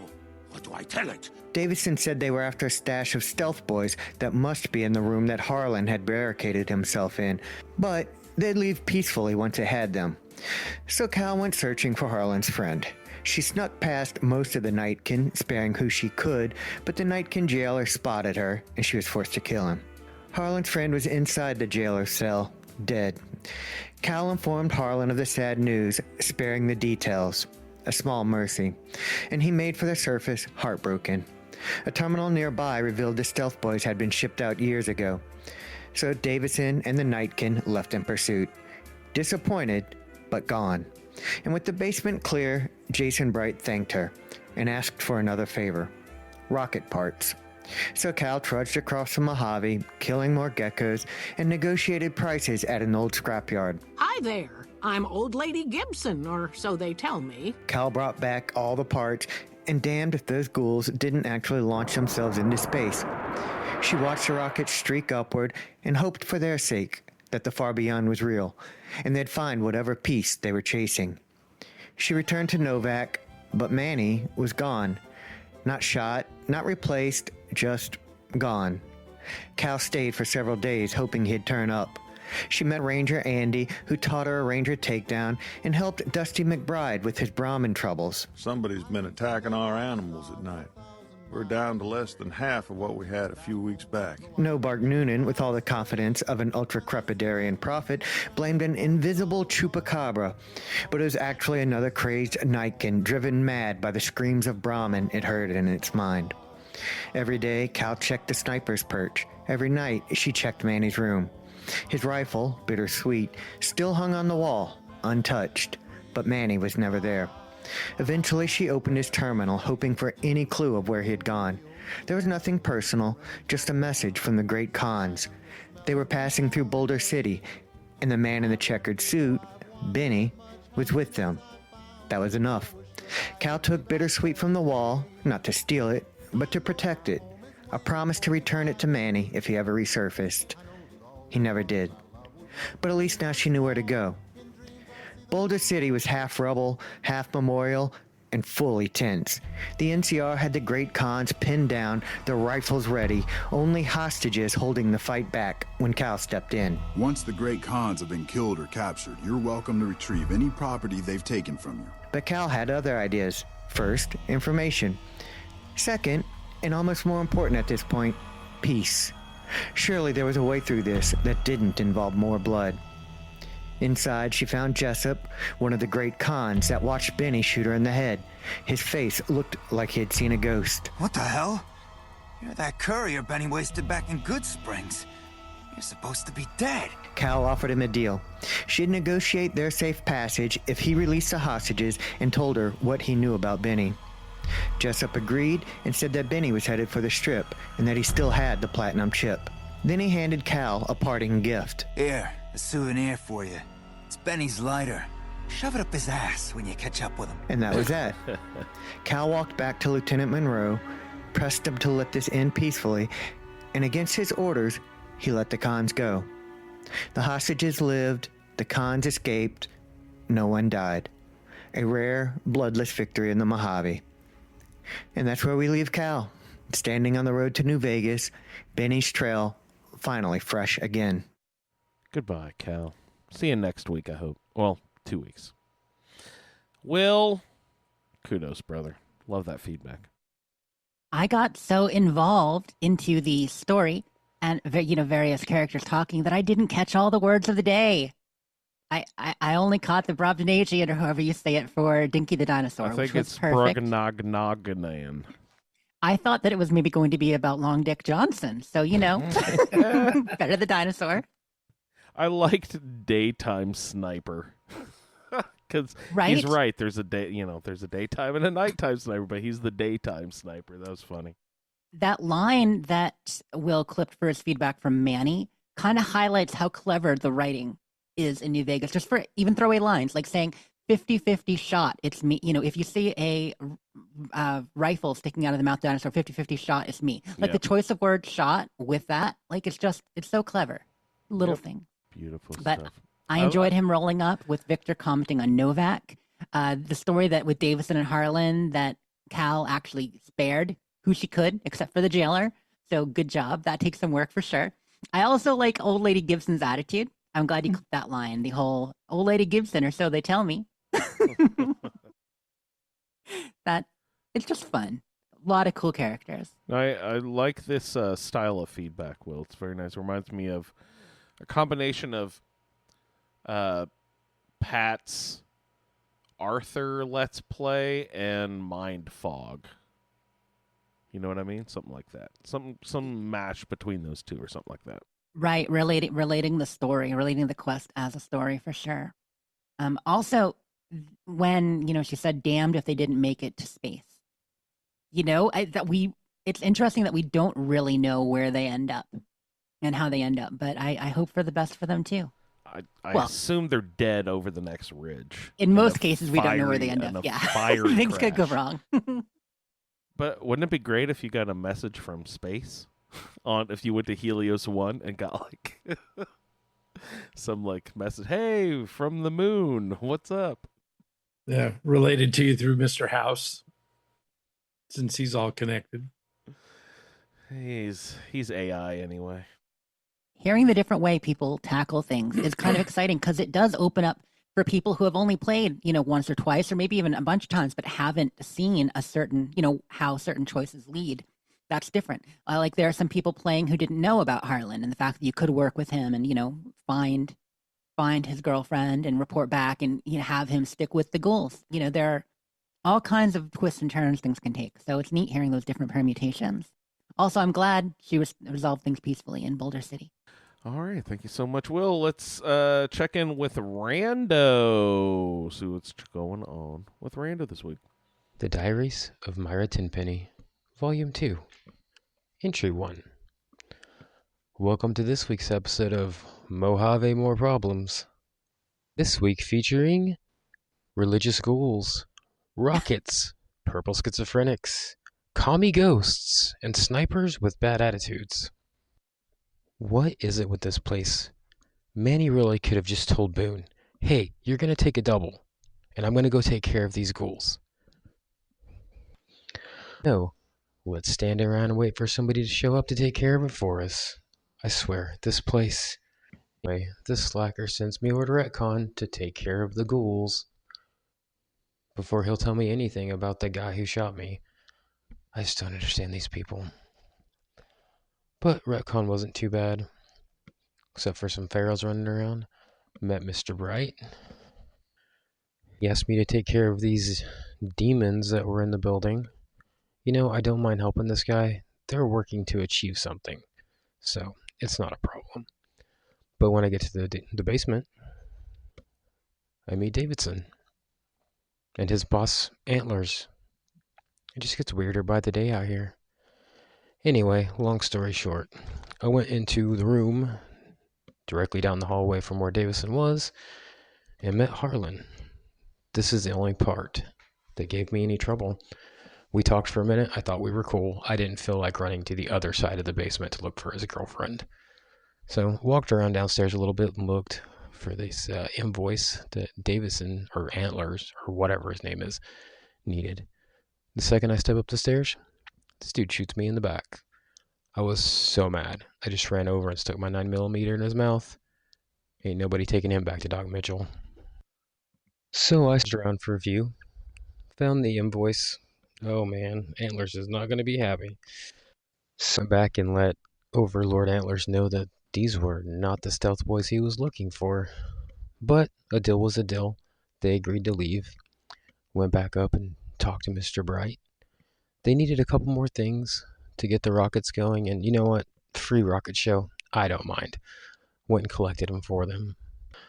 But then, in true Mojave fashion, I had to help them launch the rockets because St. Christopher got his feelings hurt.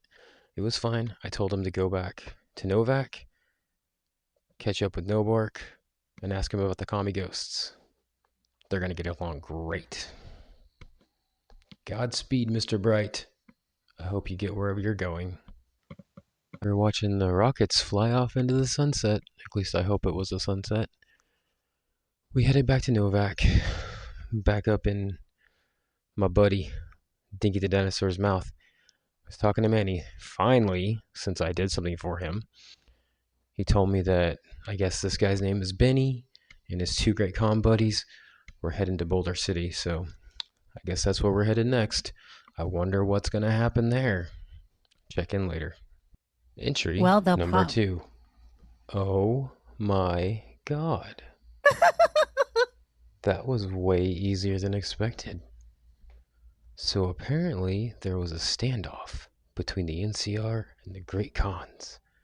I talked to the NCR lieutenant or whatever, convinced him to let me go in and talk to the Khans.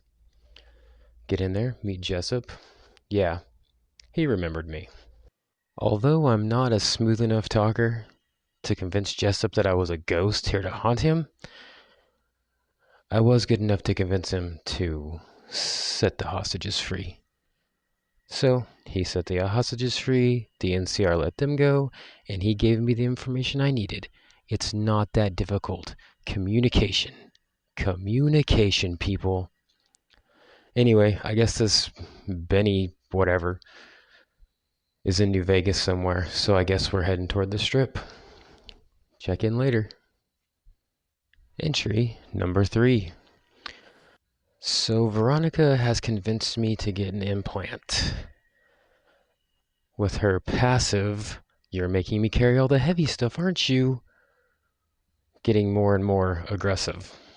And I can confirm, between the lady covered in blood in Novak, Doc Mitchell, and this implant doctor, anesthesia later is a common practice in the Mojave. But it's fine. I'm sure I'm not the first person to wake up in Freeside in their underwear. That probably happens all the time, right? My favorite part was when he said that they could take care of the stuff in RepCon if Manny just takes a double shift. And I was like, ha! It only takes 4 days to find your way through the fucking basement of RepCon. Double shift. Scoff and chuckle. You bring Boone with you. Have him pull double for sure. This style of feedback has been really fun. I like the way that Myra's doing it as a diary with these little highlights, just like some little tidbits and quick thoughts on what happens during the way. Like met Mr. Bryce, met Davison and his boss Antlers. Also, the way you tackled Harlan, the fact that you overstepped his bounds on the stairs too, like Ray accidentally did, and like some others, you know, ain't nobody taking him back to Doc Mitchell. I felt that. I really felt that. Yeah, Boone made sure of that for me because he turned him into a pile of green goo. Appropriate. But Wait, Boone has a plasma weapon or something? Yeah, I gave him. Okay. You find plasma weapons on the Bright followers outside the facility. So as we were heading in, he was already sporting a nice plasma rifle. Those are pretty sweet. I think it's funny how Myra is pointing out how people seem so incapable around the wasteland. You know, it is such a contrivance sometimes to have to do something for everything. Yeah. And after finishing with the ghouls and going to Boulder City, I popped in there because I was thinking, yeah, I know what they're going to happen next. They're going to ask you to do something else for him. But he's right. When this one, yeah, okay, you have to go and talk. You have to do the talking for the NCR, but you can just talk to Jessup. You can sweet talk him and you can actually get it done there without him sending you on yet another fetch quest. So that's good. And Myra, no matter how much your partner, you know, pushes you, if Ronnie keeps, you know, complaining and stuff like that, don't let your partner convince you to get implants if you don't want them. Okay, that's a personal choice. We are a body positivity show here at the Fallout feed. You make your own personal decisions, honey. Absolutely. All right, thank you so much, Rando. Let's check in with... Really? This next one? We gotta listen to Suliore? We can't... Oh, it's our favorite, Suliore. Hey, all you cool cats and dolls. Cool cats. This is Ace Rockwell, back with another update from my adventures in the Mojave Wasteland. Now, Suliore here, or as you like to say, Suliore, has told me that you guys want to keep this short. So I'll do my best to get through it as quickly as I can. Really? You're going to call me that also? Don't blame me. This was them. So, like I have been this whole time, I explored quite a bit more, and I started hearing crazy-ass broadcasts from Black Mountain. Thought I'd check it out. Might be fun. Found some super mutant that actually seemed smart and wasn't doped out of his mind. Told me not to go up there, but I thought I'd take my chances. There were a lot of nightkin up there and a lot of radiation. Jeez. Managed to kill them all and found this ghoul named Raoul. Seems like a pretty nice guy. Thought I'd run around with him for a little bit, but Tabitha wasn't too happy that I was taking her handyman. Oh well, too bad. Ran around with him for a little bit until I found this girl at the 188 who is wearing a hood and a pretty kick-ass power fist named Veronica. Told Raoul that I needed some quality time with her, so he told me that he'd be up in his shack in the mountains if I ever needed him. I'm sure I'll find him again. Oh, also, I found this doctor that gave me this implant that makes me more resistant to damage. It's come in handy so far, as much as I've run into death bunnies. Myra told me I could use that term. So, the Legion have started ambushing me every chance they get, so I thought I'd get a little payback on them. Went back to Nipton and used a 40mm grenade launcher on all of them, and then cleared them out of the town hall. Volpez wanted me to spread fear. I'm not about to do that. I am fear when it comes to them. Went back to Novak and chatted with Boone a little bit. He wanted me to find out who killed his wife. I knew who it was. I'd already found the bill of sale. Jeannie May no longer has a head anymore. Manny Vargas wanted me to go check out Repcon, so I went up there, cleared out all the nightkin, and then went up to talk to Jason Bright. For whatever reason, Chris seems to think he's a ghoul, even talks like him when he's clearly not a ghoul. He felt like he'd been lied to by them. I don't know why. Jason told me that he told him he was human, but he didn't believe him. I convinced him not to get revenge on them, and just get a shack in Novak and live out your life, man. You know what you are now. Went out to Boulder City after that, and there was a standoff between the Great Khans and the NCR, but I was able to defuse it without any issues. After chatting with Jessup, I now know that the guy in the checkered suit is named Benny, and he's a top dog at the Tops Casino. Also gave me his custom lighter. Jessup wants him dead, and you know what? I do too. Time to head to the Strip. Spent some time in Freeside dealing with the Atomic Wrangler and the followers of Apocalypse. Also became a king. Went into the Strip and was greeted by none other than Victor. There's really something shady about him, because his face at one point was not Victor's, it was one of the other Securitrons, so he's able to transfer his consciousness all over the place.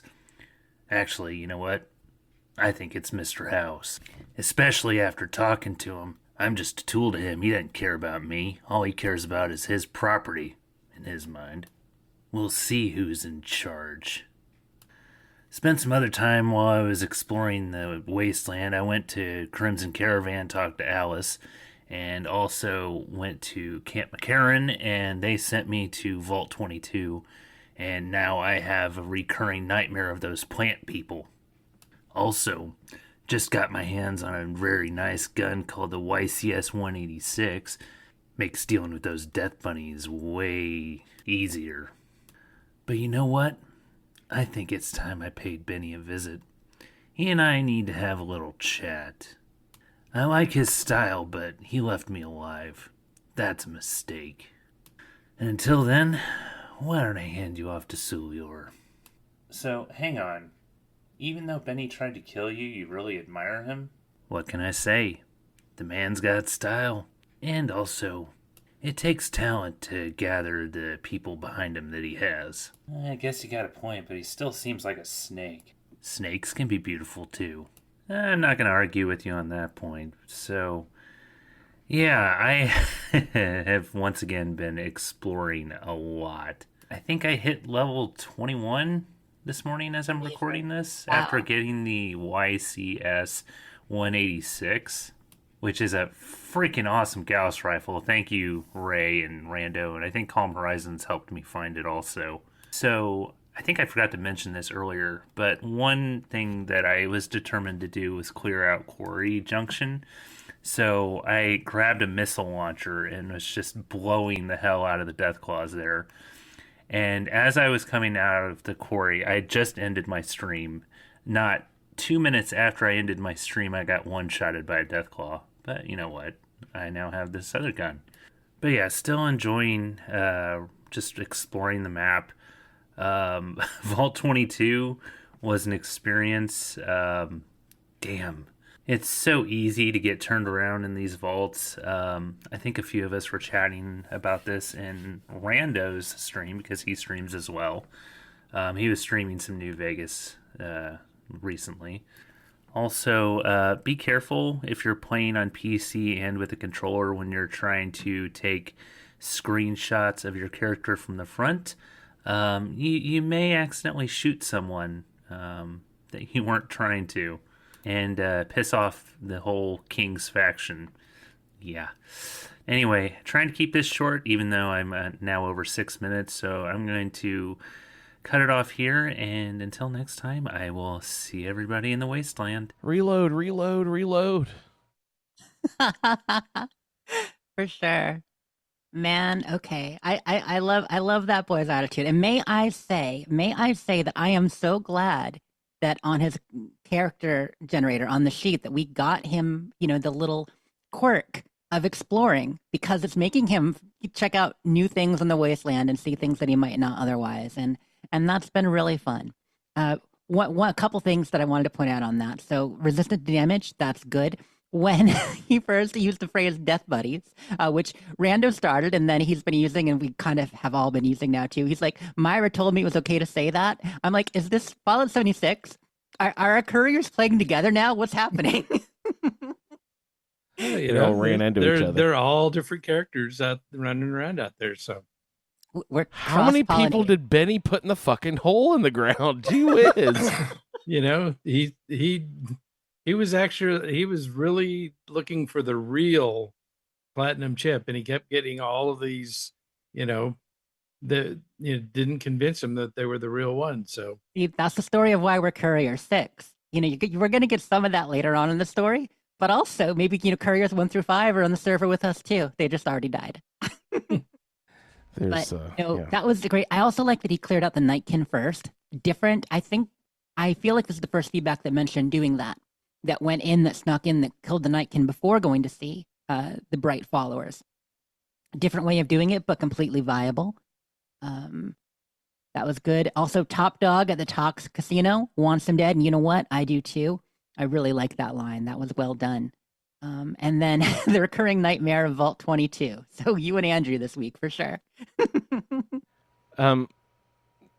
We were talking about like bad guys in the range of like, interaction, whatever. Those spore monsters, whatever the fuck they're called, in Vault 22. The spore carriers, yeah. It's I would walk right by them and they wouldn't even interact with me. But then when Veronica got near, they would attack her. Do I have something sneaky? on?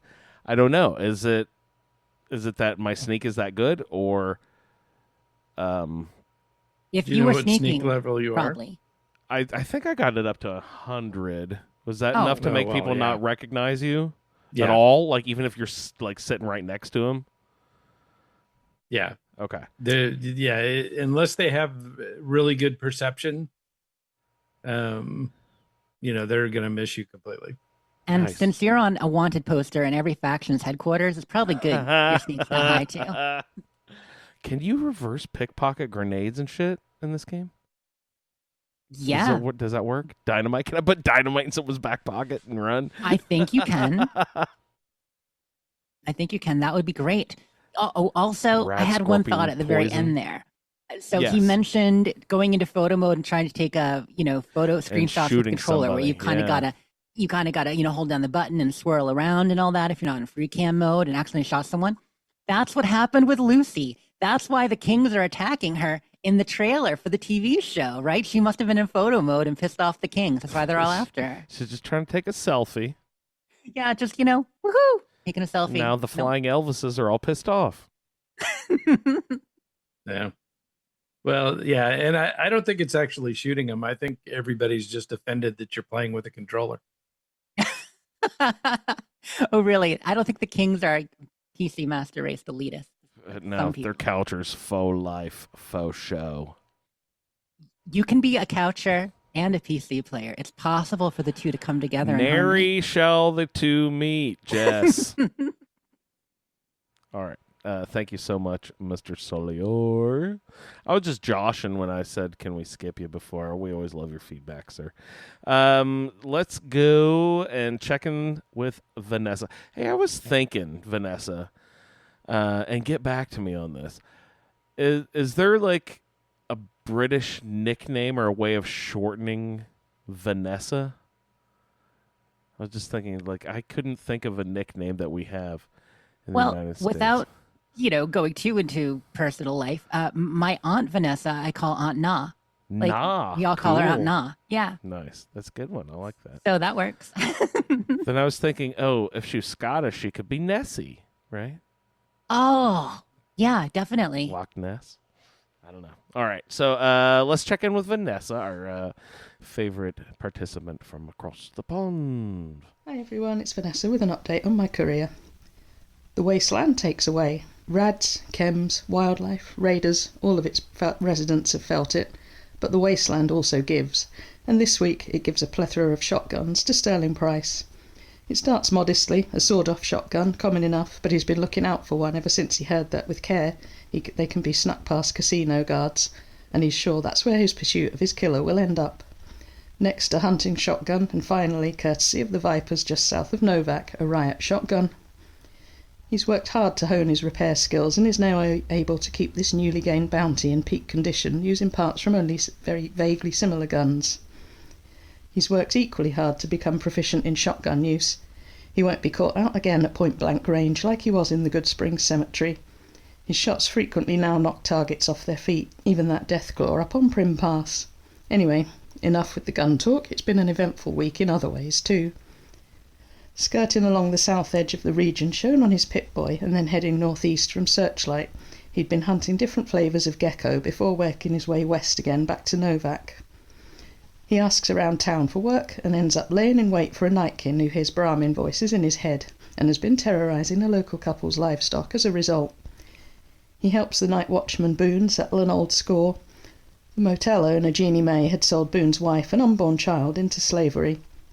Sterling has survived longer than many in the Mojave. Hell, he's even returned from the grave, and he hasn't done this by being a soft touch. But people still horrify him with the depths they'll sink to settle a score or gain a few caps. He has no qualms about leading Jeannie to the front of the dino and giving Boone the agreed signal. He wore a first recon beret, the kind you find in a big dinosaur. Boone pulls the trigger. Sometimes wasteland justice is the only justice there is. It's why Sterling backed Myers as Prim Sheriff after all. Finally, he also gains a lead on the man who shot him. In exchange for dealing with some ghouls at the nearby rep contest site, Manny, Boone's day shift counterpart, will tell him what he knows.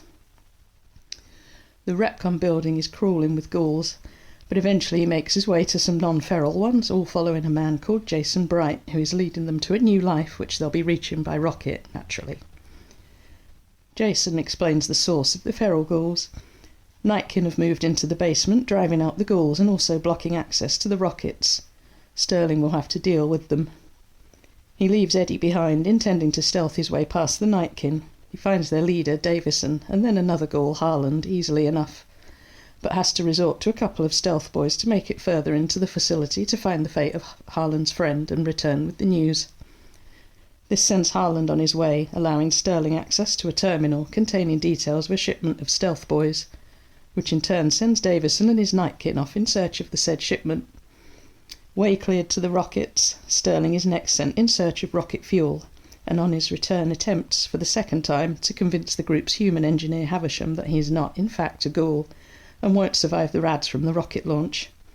Havisham is having none of it, and while Sterling is pretty sure he could persuade him with a bit more dialogue, sometimes people just need to learn the hard way. Nevertheless, after an apparently successful launch, he encounters Havisham back at the Dino Motel, obviously having seen sense in the end. Manny holds up his end of their bargain and tells him that the man he's looking for is called Benny. He also points Sterling to Boulder City. This time, things are much more straightforward. The NCR and the Khans are in a standoff, and Sterling, who has nearly sent a man to his death back at Repcon because he couldn't be bothered to speak to him for a moment longer, nevertheless convinces the NCR that he's a star mediator. The Khans' leader has been double-crossed by Benny, who can be found at the Tops Casino. For some reason, he also hands over Benny's lighter. Back to the matter in hand. The Khans are easily persuaded to back down, and the NCR are persuaded not to shoot them as they retreat. Job done. It looks like he's heading to Vegas. So that's it for me. I've been travelling around a little bit as well, avoiding fast travel, as that's my roleplay quirk, so that's been okay, other than when I was over encumbered, when it was pretty painful. So I've been over to Freeside to see the Kings and the Followers, also out to Nellis to say hello to the Boomers, so just getting things started with those small factions. Yes Man is my endgame faction, but in the meantime, just been doing a few bits for the NCR, so I'll be heading over to Vault 22 next. And that's about it. So, see you all in the Wasteland. Bye. That's awesome. Thank you, Vanessa. I like the was the shotgun thing something you guys had talked about before? Being able to sneak that past guards? Or was she talking about from her character's perspective, that she overheard a conversation or something in game? Yeah, we didn't talk about holdout weapons yet because it hasn't come up. Okay. Right. Love and hate is a holdout weapon. Like, there are some other holdout weapons. I didn't think shotguns were, though. Is there a shotgun that's a holdout weapon, Ray? I don't. Yeah, I think the regular sawed-off. Oh, okay, because it's shorter, I guess. I mean, yeah. It's kind of a big holdout, but hey, why Fit it not? in your pants. I mean, Sterling, that's just that's what Sterling's doing. But I like the reference to shotguns as far as getting good with them, so that he's not caught point blank again. Like, that's actually a really good justification in a way for using the shotguns, like close quarters combat. Benny got me out. Next time I'm going to blow his head off. Referencing the blind Deathclaw and Prim Pass too. Like, she didn't talk about it much, but good job taking care of him. That's awesome. I really like Sterling's story. Sterling seems like kind of a stand-up guy. Good at mediating. My favorite. Yeah, and to get a riot shotgun, this early on is definitely handy. You don't get the full potential from them until you get guns to 100. But definitely a good thing to have on hand. Comment. Go ahead. I was going to say the comment of lots of traveling and that's been generally enjoyable, seeing things, but painful getting over cucumbered. Like, yeah, definitely a choice you have to make. Now, you can always drop things. Like, and I know some of you don't live by this rule, but you can drop things. Don't be dropping stuff. Dirtying up my wasteland. I like that you said hello to different groups too. When you're doing a Yes Man playthrough, it actually kind of makes sense to, in some ways, explore and introduce yourself to the factions on your own level. Because if you're playing for specific factions, the NCR will send you there. Mr. House will send you there. I assume the Legion wants you to knock on their door and say hello with your shotgun, since I haven't actually done it myself. But as Yes Man, part of the whole thing is this whole self-initiative. So it's kind of cool that Sterling has already met the Boomers, which I didn't expect anyone to go up there ahead of time, but that's cool. And, and met some of the other factions. I had to go up there because the fucking Brotherhood sent me there for something. Right. Brotherhood can send you there too, fucking yeah. Jerks. Yeah, I also like meeting all the small factions too. And as a matter of fact, with my last level up, or maybe it was a couple level ups ago, I took that one perk that let's see, I think you do more damage against the Legion, NCR, and Brotherhood. And then I was thinking, wait a second, does that somehow, if I don't hate all three of those groups, like if one of the three, like that doesn't, like taking the perk doesn't necessarily make them enemies, right? Just like I can do more damage if I attack them, right? Right. Yeah, Okay. but yeah, it doesn't impact your rep with them. Good. All right. Just because you have that ability. Sounds good. Yeah, so I took that perk assuming that NCR and Legion would be things I would need to be able to do more damage against. Yeah. Whatever that perk is called, I forget. But yes, I'm Vanessa. I'm taking her lead and meeting a lot of the smaller factions. I got the Brotherhood and the Boomers and around there too. Yeah. Well, come on, Andrew. Really, the only reason you're dealing with the Brotherhood is because they're the only ones that'll talk to you. And that's because you've got Veronica. I was just about to say Veronica dragged me in there. I didn't even. I kind of accidentally walked up to the door and it popped open. I was like, okay, let's go. If it wasn't for them, who would you have? Eddie. That's about the extent. Oh, the people in Prem like me. Well, that's good. Yeah. There you go. Do they have you a still faction? Got some friends. Do they have any sort of? No. Just the people of Prem. You signed them a sheriff, and there you go. All right. The Nashville Ramblers. Yeah, you got them. You got Good Springs, right? Good Spring likes you. Spring. Yeah, they love me up in Good Springs, right? I'm like, what's the top? Loved? Is that it? I don't know. Whatever. Honored. Highly reputable. Yeah, Good Springs good. Yeah. All right. So there are a couple of named shotguns that you can get.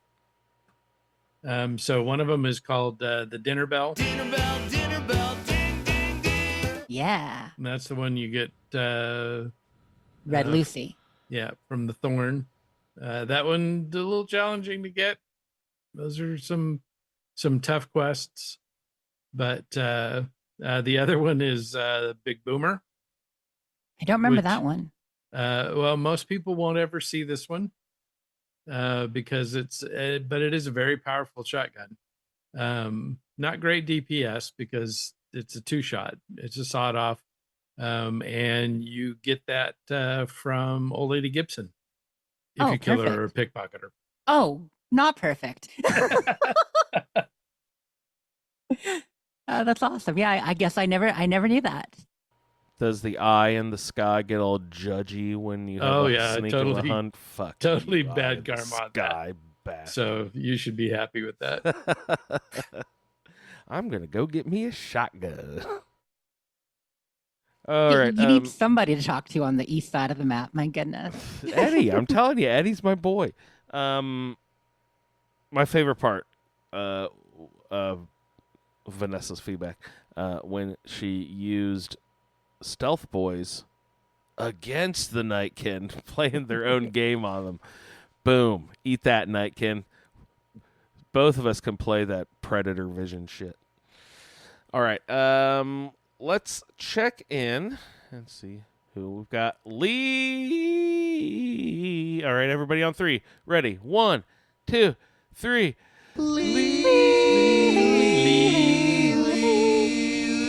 Never been worse. Never That's been the worse. fucking best, you guys. All right. Before Lori got to Nipton, she stopped by the NCR's Mojave outpost. There she met an albino NCR ranger called Ghost, who told her she had seen smoke from Nipton and was worried. She suspected powder gangers, but wasn't able to investigate due to her posting, and asked Lori to check in on and report back. As Lori approached Nipton, a man ran out, ranting about winning the first prize in some kind of lottery. He then professed how great it was to be alive. He ran off to spread the word. Lori entered Nipton and made her way toward the town hall, where she found some powder gangers who had been crucified. As she approached, a squad of Caesar's Legion troops came streaming out of the town hall. Since they didn't attack, she put away her shotgun and walked up to their leader, Volpes Inculta, who had an impressive wolf helm. He told her that they had wiped out the people in the town of Sinners for running a brothel, and the powder gangers for attacking their roving bands on the NCR side of the Colorado River. He asked her to spread the word that any who interfered with their incursion into NCR territory would face a similar fate. She assured him that his message would get out. The Legion squad then filed out of town. When they were gone, she went through the town hall looking for salvage. After leaving the town hall, she stopped at the general store. There she found a guy named Boxcars, who was the second place winner in the lottery. They only broke both his legs. She gave him a Med-X and got him to tell her what had happened. He was a powder ganger and told her of their plan in cahoots with the mayor pimp to ambush the NCR soldiers who frequented the brothel. On their arrival, they were counter-ambushed by the Caesar's Legion guy with a dog on his head. The lottery determined how everyone got punished. Lucky losers got decapitated. The other losers got enslaved or crucified. The mayor got burned alive on a pile of tires. Those who were enslaved got dragged away to the east. God damn. Assuming she didn't have the firepower to take on those who took the enslaved, she decided instead to take word of what she had found in Nipton back to Ranger Ghost at the Mojave outpost. When she turned to leave Nipton, she realized that the powder gangers who had been crucified were beyond saving, but they were still human and didn't deserve to be left for the crows. To grant them blessed release and minimize their trauma, she used her Silence 22. Entering the outpost, she met NCR Ranger Sergeant Kilbourne and reported what had happened in Nipton. He said he'd pass the word. Lori then reported to Ghost what she had found in Nipton. Ghost was shocked that Caesar's Legion had penetrated so far into NCR territory. At the outpost, Lori restocked her supplies and learned that Ranger Jackson had some work available. She cleared the road to the north of critters and returned to Jackson, who thanked her and lost a service rifle into her possession, as he wasn't supposed to be hiring mercenaries to do rangers' work. Lori decided that with the service rifle, she could now take on the camp of centurions that had taken the prisoners from Nipton. Heading east and using some legionary armor to impersonate a centurion, she had Eddie wait behind a hill and scoped out the slave camp. She then remembered that she had a stealth boy stored in Eddie's hold. After recovering it, she activated it and snuck back into the camp and released the prisoners without being seen. The prisoners ran away and the centurions couldn't be bothered with chasing them. Lori turned north and traveled the road to Novak. There she met Dr. Ada Strauss, a traveling wasteland doctor, Old Lady Gibson, who kept a scrapyard, and Jeannie Mae Crawford, who ran the local flop house. Lori also found Dinky the Dinosaur, a massive statue of a tyrannosaur, which contained a gift shop downstairs and a sniper post upstairs. She met the shopkeep, Cliff Briscoe, and one of the snipers, Manny Vargas. Vargas told her that the man in the checkered coat, Benny, who had shot and buried her, and the great Khans, had passed through and headed toward Boulder City. Since there were only 2 snipers to defend the town, he He also asked Lori to investigate the trouble Novak was having with ghouls coming down from the Repcon rocket plant to the west. Lori headed west to scout out the Repcon facility from the top of a nearby hill. She saw a group of feral ghouls outside the main building. Gravity and some dynamite softened them up for the killing. Entering the building, she met Chris Haversham, a human who seemed to think he was a ghoul. She was directed to talk to the leader of the non-feral ghouls, a glowing one named Jason Bright. Bright explained his visions of using the rockets of Repcon, a division of Robco, to leave the Earth for the great beyond, where they could escape their persecution by the Smoothskins. Their current problem was that some invisible demons had moved into the lower levels of the building. Lori skeptically agreed to help them and found that the demons were super mutants who had become addicted to the use of stealth boys, making them invisible. Since the demons could hardly communicate, she eliminated.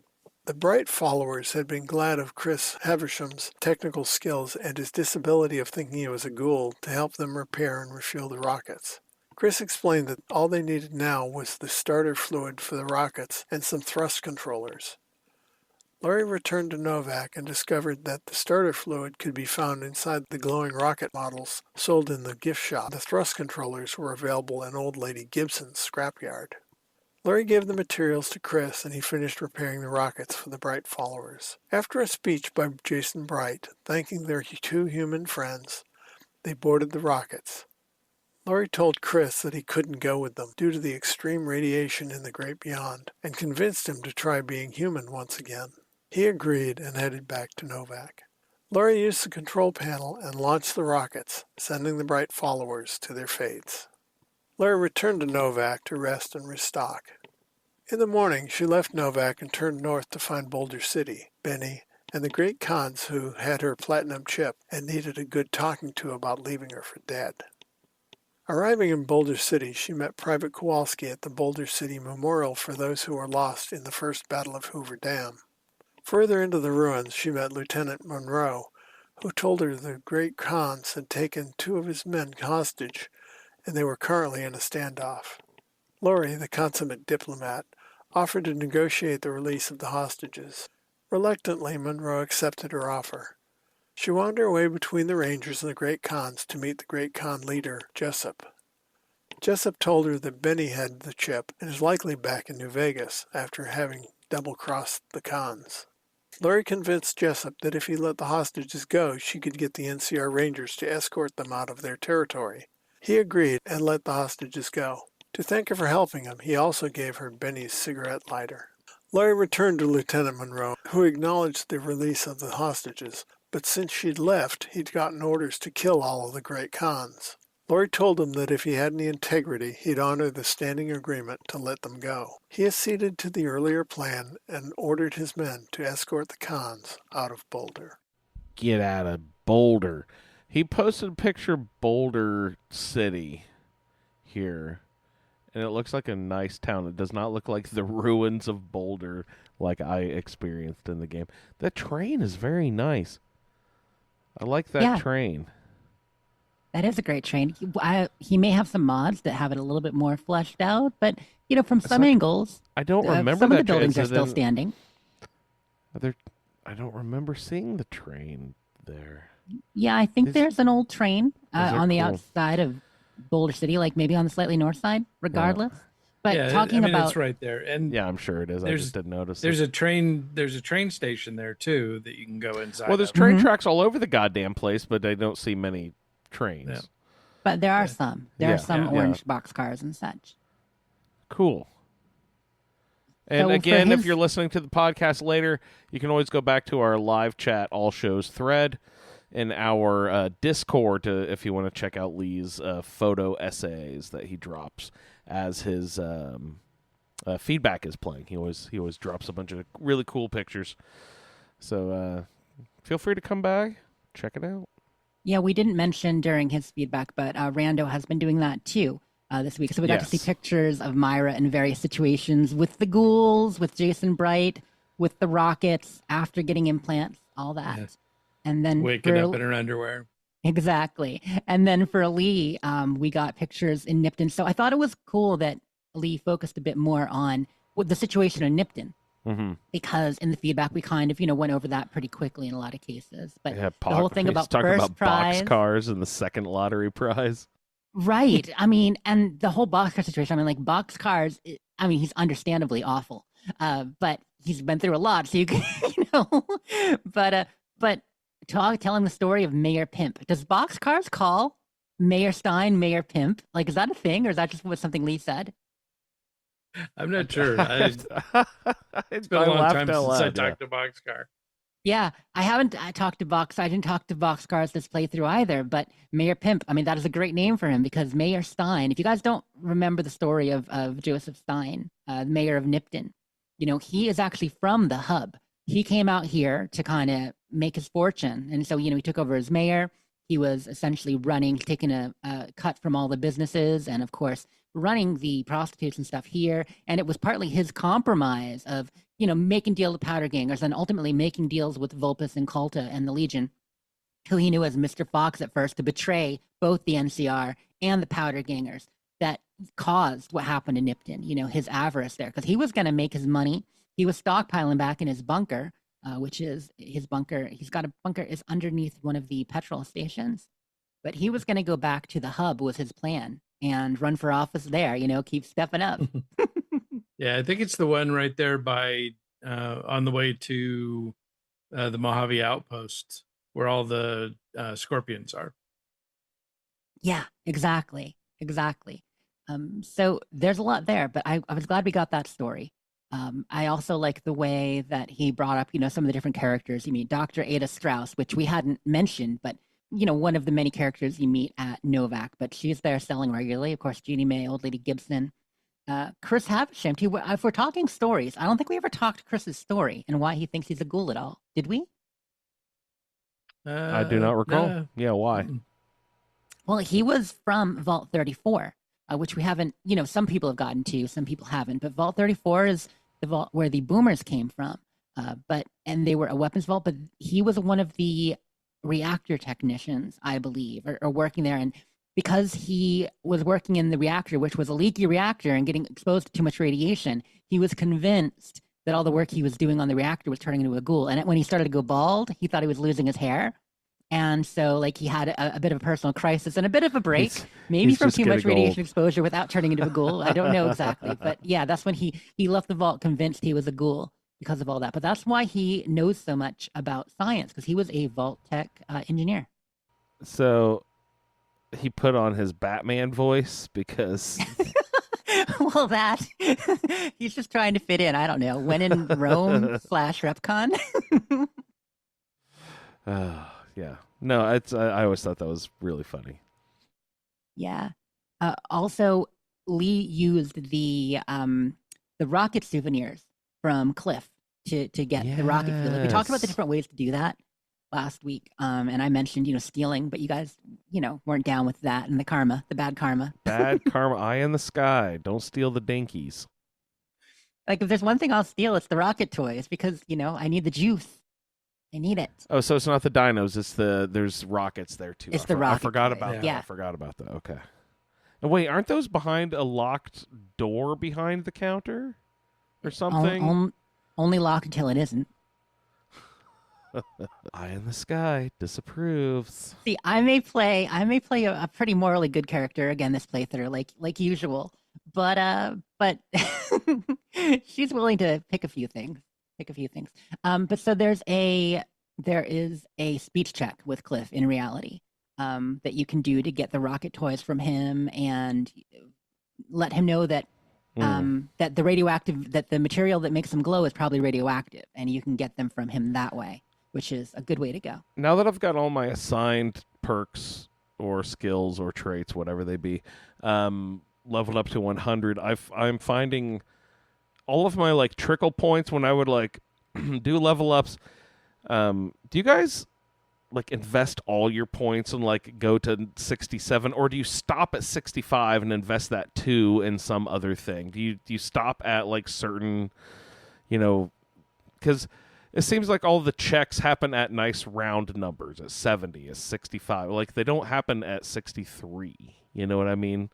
So I always get nice round numbers whenever possible. I always did that and have my like the rollover numbers, and I would assign that to some other useful category. And it was speech trickling in, but I've just found so many things that I haven't been able to do because of speech checks that I'm just going to start, like, that's going to be my next, like, just you dump, got it. dump everything into speech now.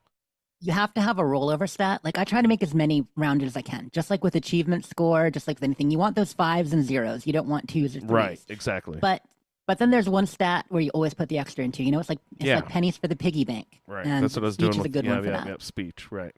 It just seems like it's so much more useful in this game than 4. Like, and I know that was what Colin always complained about, was like how charisma didn't matter in Fallout 4 or something because there's speech checks or something like that. You know, it's all the different games handle it differently, and as we talked about, it's more about the skill than the stat here. Your charisma can be low, but your speech can be high, and you'll do well.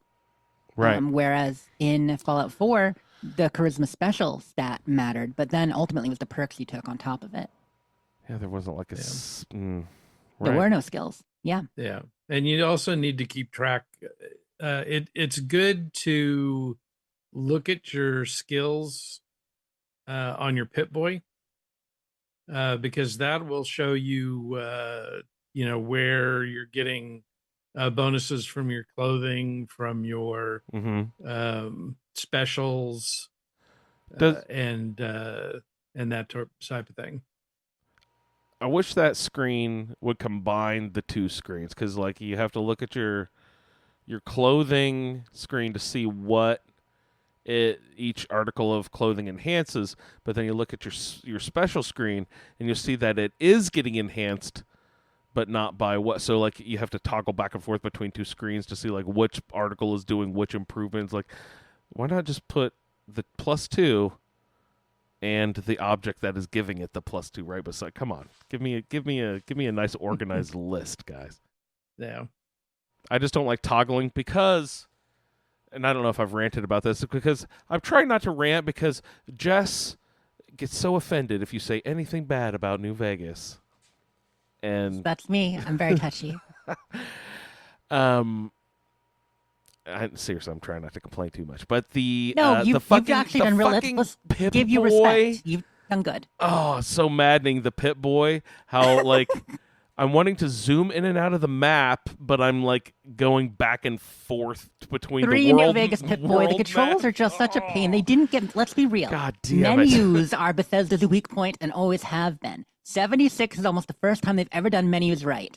Every other game, including Skyrim, Oblivion, Fallout 3 and New Vegas, like they're just they're 70. I can't believe you just said they did the menus of 76 right. They're the best in 76. First of all, I guess I haven't played since they've done the reorganization thing of the new camp update and all that. But I wasn't talking about that. The camp that's part of menu update. That's part of menu organization. Is that like 70,000 things in one list that you have to scroll through? Jess, how many Fashnach berets can you scroll through in one go there in your a hell of a lot if you got them in your inventory? But no, okay, here's what I'm saying. The map in 76 so much better. It's not tiny on a Pip-Boy with weird, awkward in and out scrolls. You got a big old map. Also, the actual Pip-Boy menu, the sections make sense. You've got a new tab.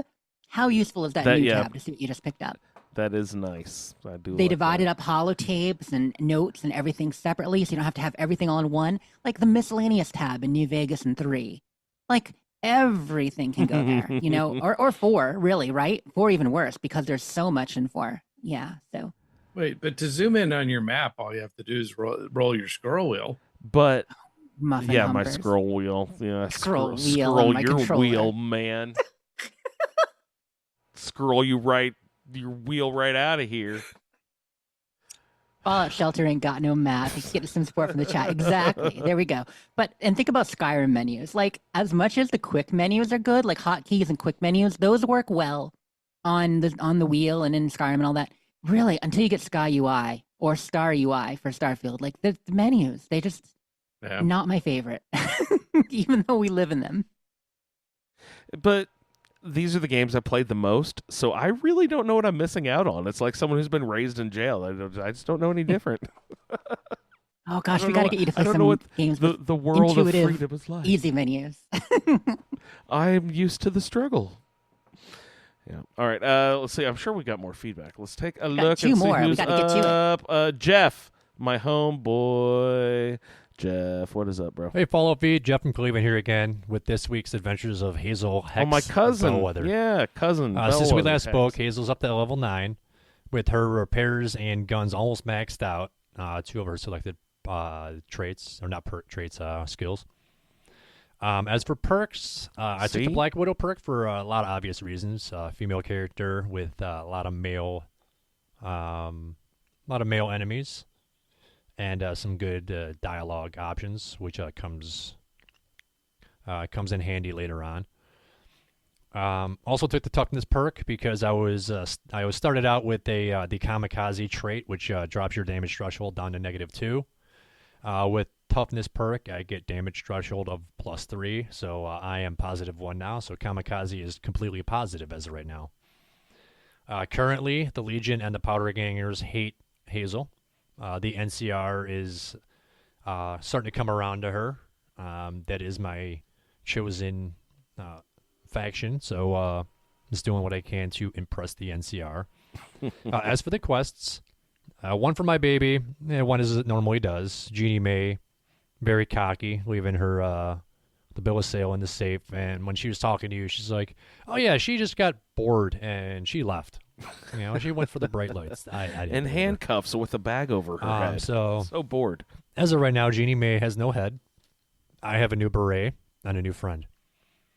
Come fly with me. Finished with the Nightkin dead because I tried sneaking by. My sneak is terrible. Had no chance to even talk to Davidson because they just all started trying to kill me. And next thing you know, he was in my face, so I had to take him out. Harlan, he's cool now. I found his friend in the basement. Unfortunately, she didn't make it, but there's closure there. So he let me pass and do what I needed to do. So got that all cleared out. I had my where am I at? The ghouls. The ghouls made their flight successfully. I convinced Chris to become a Novak resident. I used a Black Widow perk on him. My speech isn't amazing, but Black Widow perk definitely helped. He actually thinks he has a chance with Hazel, which is kind of funny. But as of right now, he is known as St. Chris to the Bright followers. My only crash of the game I've had was when I was headed to the basement with the Bright followers. I had a crash. Surprised it took this long. I'm sure it's not going to be the last one, but as of right now, I've only crashed once, and I'm almost level 10 now. Boulder City Showdown went as peaceful as it could possibly be. I'm aligned with the NCR, so I was able to kind of talk my way down and talk both sides out. Convinced the one guy to, even though he said, "Oh, I got orders to take him down," I'm like, "No, don't do that," and he listened to me. So that went fairly uneventful. In my random travels, only really found one place that really caught my interest. It was the El Rey Motel. A lot of shit went down here. One room you go into, there was four bark scorpions in there. You had to take them out real quick. Eddie made short work of those guys. But back in the back, there's a dead body and a threatening note on the bed that says, "You have 1 day. Your debt remains unpaid." Seems like that day has come and went. You go upstairs. There's another room in a hotel with a really sad scene. It's a room just filled with different chems and drugs everywhere. You go in the back bathroom and you find an overdosed and dead wastelander in the bathroom next to an empty syringe. The mutated creatures and the raiders aren't the only ones trying to kill you out there in the wasteland, unfortunately. Hate to end my feedback on a bad note like that, but as Dante from Clark says, that's what life is, a series of down endings. That definitely holds true in the wasteland. It is a series of down endings. That's hilarious. Thank you, sir, Jeff, for your feedback there. What do you guys have thought-wise? Well, to start at the end, don't take life advice from Dante in Clerks. He's a little bit of a doubter. He's not even supposed to be here today. Not even supposed to be here. Yeah, I do feel bad for Dante. But no, Hazel, cool character, NCR coming around for her. I like the whole likely story Jeannie May kind of way that the tack that she took there. Also, mentioning that Chris thought they had a chance with Hazel. Must have pulled a little Black Widow dialogue line or something on him there for Chris to be pulling the moves. I didn't have that. I know Jeff plays Xbox for 76. So is he playing on? He's got to be. Yeah. On Xbox? Okay. He's not like a tandem PC player or anything, right? Actually, I mean, Jeff does stream. He probably does play PC too, so maybe, but I'm pretty sure he's playing on Xbox. I think I saw him logged into He just New mentioned Vegas he just mentioned he only crashed once. Crashed once. Has that is that a thing that's even on Xbox with? You can crash in New Vegas. Yep. Right. Yep. You haven't though, right? I don't think so. Yeah, I don't. Yeah, I don't know. I mean, I fucking crashed in 76 and 4 and all the. I don't think I've noticed one crash yet. And, it can happen, but it also depends on the console you're on. Too, like not just Xbox, but you can play this on Xbox 360, on Xbox One, or Series console. So I don't know which one he's on, but only crashing once so far. Heading into the basement, which that makes sense. It's someplace I've crashed before back on Xbox One in the past. So is that the basement of Repcon or what was it? Yep, the basement there. Mm-hmm. Also, Rando has crashed a couple times on Xbox. It definitely can still happen. Like the game is more stable and it's had updates, and like some of our play along people are playing on PlayStation 3. We have both John and Sullivan are on PS3 playing like the original release. So it's a wide variety for sure. Yep, it'd be like playing on Xbox 360. That's how old this game is. It came out on 360 and PlayStation. Yeah. No, I'm just okay, but just the sheer amount of load screen time, like in between, that was the main difference. I remember like being blown the fuck away about load screens between my PlayStation 3 and my Xbox One. So much faster. It was amazing. On the tier list, it's like PlayStation 3 and 360. Then we got the one and the. I don't even know if New Vegas is available for PS4 or 5 at this point. I don't think it is. I don't think because that's one reason why it should be re-released, because they didn't re-release it for that. But and then of course PC at the top, right, Ray? Fastest load times. Yeah. Yeah. Ray doesn't get all the hints on the load screens.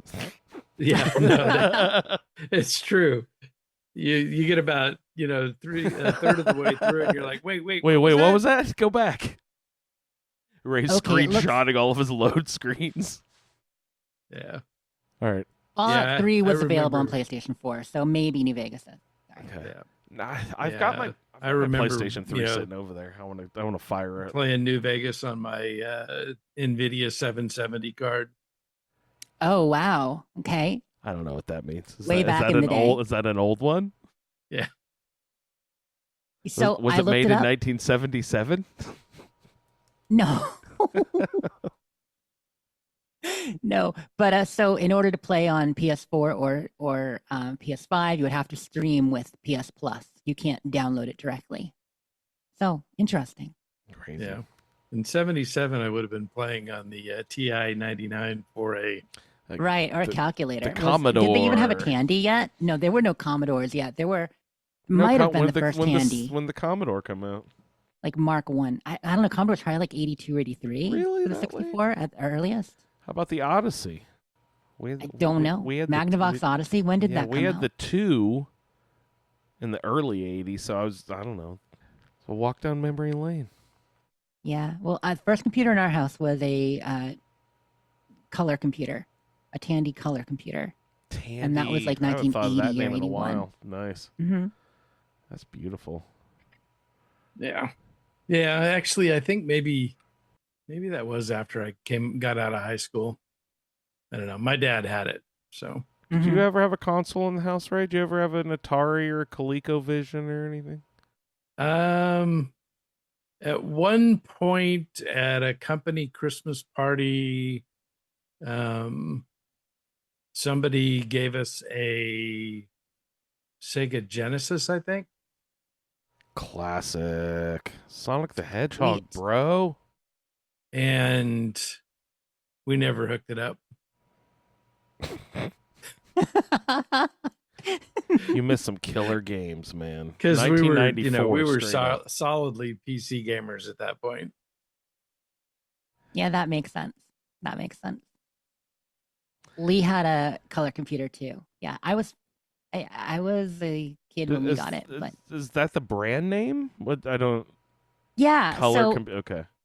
Tandy was a Radio Shack brand, and they had a Mark 1, 2, 3. I don't remember all the early ones, but then they had the Coco and the Coco 2. And that's what we had. That's before awesome. Dad got a PC. Wow, this is the caveman times of video game. It really is kind of like the terminals in Fallout. Going back to those old systems. We think about DOS, but the earliest ones, booting them up, were very much like that. Are there holotape games in New Vegas that I just haven't found yet? No. Mm-hmm. How about 3? Are there holotape games in 3? There are, right? I thought I remember Nuka Tapper and stuff in 3. Am I crazy? I think you might be. Fuck. I mean, you can play a game on a computer in the comic store, but I don't think there's games on your Pip-Boy. Really? Okay. I feel silly not remembering right now, but I don't think so. All right, Jeff, thank you, sir, for your feedback. Keep it up. Love hearing about my cousin Hex. Is it Hex? Hex? What is it? Yeah. Hex. Hazel Hex. Hazel Hex. Bellwether. Beautiful. All right. Let's go ahead and check in who we got. One more, right? Looks like Cosmo. Hey, Cosmo is our last but not least on the list for this evening. Hi, Cosmo. Hi, this is Cosmo, reporting on Sterling Thorne's progress. His focus is on energy weapons, science and repair, and also he got skilled, which I didn't appreciate until I heard Ray describe the perk. In fact, I think some of his play got changed around after listening to one of the first episodes in the Roundtable. I think he was up to Nipton when he decided to go back and try to not get shunned, or I should say not be vilified by the powder gangers. So that was fun. Played around with some mines on the road, which I think contributed to being hated, but it definitely changed the feel of the area. Of course, in order to maintain the status, he's had to find some other means, and ended up having a lot of fun clearing out the whole area silently with a pair of spiked knuckles that turned out to be pretty good. Yes, I know it's not energy weapons, but ammunition is kind of tight at this point. On that note, we remain determined to not hack the game for carry weight, even though we did last time. So since this repair skill has been pretty useful, Sterling always combines broken items as much as possible, helps reduce the load, and then having Edie as a companion as soon as he got Edie, or I guess it should be Eddie, seemed to give a great boost to his ability to take out enemies and stay safe. Since we mentioned Eddie, I should say we went down to Prim fairly early. Remembered to save enough for, I think the science skill was able to help us repair Eddie the first time. And then not having quite finished clearing the whole area, out went back and circled around, just building up experience and exploring. We also did the Bison Steve quest twice. This is the first time we fixed Prim Slim to be the sheriff. And then heard about the other way with the correctional facility. So we kind of wanted to try that, even though I think Prim Slim probably would have been a better role-playing choice, but definitely not as good an experience option. We'd actually gone through the entire facility, cleared out all the guards and everybody silently, and had done all the quests for the other Eddie in attempts to get a little better than hated. Though we seemed to discover the hard way you couldn't ever turn that last quest in to Eddie and not have the NCR come storming in and be enemies with you. All the while, Sterling picking up everything possible, crunching it down, handing it to Eddie the floating eyebot, trying to keep his weapons repaired, and selling everything possible to vendors. At some point, he went all the way down to the outpost. And a good point about that was that there's a guy behind the counter who will repair things for a fee, but he can do a 100% repair skill. And the bartender there at the NCR outpost, she usually has a fair amount of caps and will buy just about everything else.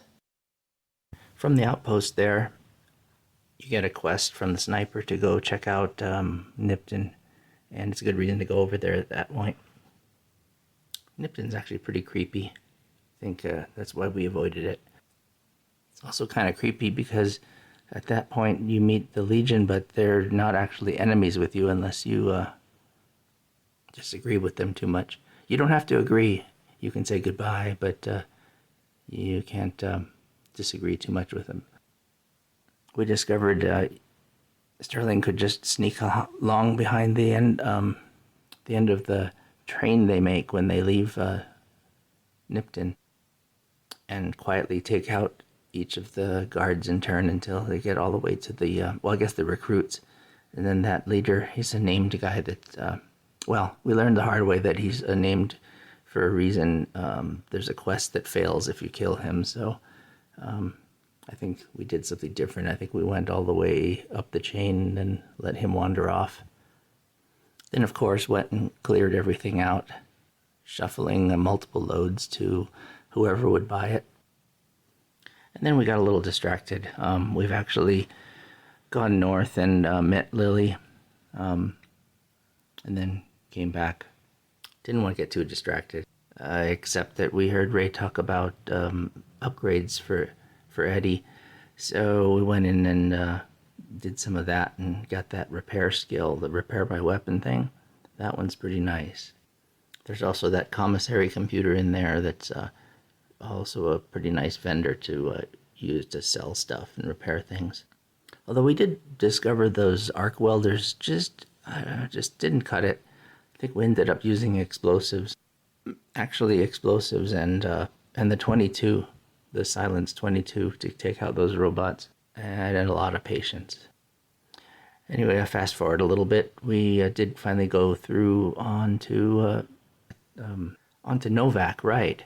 And we just finished up the Come Fly With Me quest and sent the ghouls off. Had enough speech, used a speech magazine so that what's the guy's name? Matthew or something. He was over in Novak now. He's the smooth skin who thought he was a ghoul. That quest was like really scary because it has all those Nightkin, and they're invisible. But with Boone and Eddie, kind of just went for it and started firing. We used the thing that shoots fireballs. I forget what it's called now. At first, I didn't think we'd have any use for flamer fuel, but that uses flamer fuel, and it is classified as an energy weapon. So I think maybe that's why it's working so well, because at this point, our energy skills are just about maxed out. Yeah, so it went from being really scary to being pretty empty. Although shuttling everything back took several trips up and down that hatch. And about the last thing we accomplished that is very different from before is we get the repair. It's a repair skill that you had to have at least 70, I think, in the skill, and it lets you combine slightly different types of weapons and armor for repair. We thought that would be really useful. It can also be dangerous because even your favorite weapons then become candidates for combining with other stuff, and if you get it backwards, just don't do that. A couple of the other things we've been doing is the Legion is still friendly, and I think the only thing besides insects that's an enemy in the wilderness right now are what are that other gang that just attacks everybody. The Fiends and Vipers. Great for farming. And again, we got a little distracted going up and down the the west coast there. Sorry, no, it's over on the east near the river. But I think we're supposed to have done Boulder City, but kind of avoided that. We have gone back and found the terminal that tells us where the Great Khans went, but we were just kind of mopping up. Well, until next time, it's Cosmo signing off with Sterling Thorn. What I notice most is the replayability of this game and how many different angles. He's playing this way and then listening to Ray. He's going out and trying it the way Ray suggested and then doing it a third way. And seems like he's getting into the game, roughing up the elbows a little bit and really tossing his weight around, seeing how many different ways can I play this game. And that's one of the great things about these Bethesda-style games is you just can play them over and over and over again. Right, and comparing it to last playthrough. Like, thank you, Cosmo, for catching us up on your story so far. Cosmo didn't get feedback in last time. This time got it in just under the wire. So good, solid feedback with character story. I liked at the beginning talking about playing with mines to clear out the area. That's a good way to do it. Does that allow you to take out the powder gangers with getting less enmity, right? He said it had his reputation or whatever, right? Yeah. So you can kill anybody, and as long as they don't know it was you, you don't suffer any reputation loss. Reputation or karma or anything. Does the eye in the sky still know who laid the mine? Eye in the sky doesn't care about that. They don't care who you kill. They care if you steal a pack of smokes, but not if you murder. True. Fuck you, eye in the sky. God damn it. But no, that's smart. He says it was just fun to watch the bodies fly in the distance as they ran up. For sure. I wanted to say he is the only player I think who mentioned doing quests for the Powder Gangers, talking in and doing Eddie's quests. Or did you do them too, Ray, this playthrough at all? Yeah, I did the first two quests where you help out the Powder Gangers. And then on the last one, I flipped over to NCR. Yeah, sounds like Cosmo did the same thing. He talks about doing quests for Eddie, who Eddie is the leader of the Powder Gangers, and you get to run a couple quests for him being emissary and stuff like that. But if you do that last one, it does flip the NCR on you. So he stopped there. And I think it's the incinerator that he's using. That's the one that fires the fireballs. Nice. Also, jury rigging. That was a good comment that once you get up to 70 and you can unlock the jury rigging perk, that is a really good repair perk where you can repair things with things like each other. No longer needs to be the same item, just needs to be a similar item. But the cautionary tale of don't do it backwards, absolutely. You don't want to repair your varmint rifle with your anti-material rifle, danger. Yeah. Especially with all the mods on it. Can you imagine? If you repair something with mods, if you scrap something with mods, do you keep the mods? Does it pull them off first? No. Oh, wow. You have the danger zone. Yeah. I think I have played with a mod that lets you extract mods from, existing weapons. Mm-hmm. But just the base game, no. Nice. Cosmo also, because he's in chat right now, mentions Eddie was the only one of the Powder Gangers left alive when the NCR came in. So it sounds like he kind of took care of them after doing some of their dirty work for a bit. He changed his stripes. But the funny thing about that is he's almost playing the opposite of you, Andrew, in that the only people who dislike him are a couple of wasteland creatures and the Vipers so far, even though he's also emptying the wasteland where he needs to. Watch out for those animals. All right. That's another great bunch of feedback, you guys. Thank you so much. Anyone at home still wondering what? Oh, my gosh. Not real sure if I want to do this. Listen to all these people. They're having such a good time. Join us. Send in your 5-minute feedback after you roll over to our website, Fallout Feed, asapodcasting.com. Go to the Fallout Feed section. Roll yourself character. Play along with us. Send your 5-minute feedbacks, too. Absolutely. One thing I enjoyed about this is that we have people who sent feedback last time who didn't this time. People who sent feedback this time who didn't last time. Come and go as you please, as you need to. We've got a couple of the people out there playing along who haven't had a chance to send feedback yet, but looking forward to hearing from you when you do. Absolutely. So we're running very late into the show, so I figure we should move right on to the news. But just quick in transition, I'm going to throw a quick game time at you guys tonight. What time is it? Game time! So, and this is another stickler here, Jess. It's Mohapalacha, please. Not, whatever you were saying, Mojave Lappy. What? You keep changing it I do too. Yeah, like I said last week, it's a bad word, but we'll go for it. Mohapalacha. Like Mojave, right? Right, Mojave. Mohapalacha, because the map, come on. All right, so just a real quick round before going to the news. And this is early game locations that we've done in the show.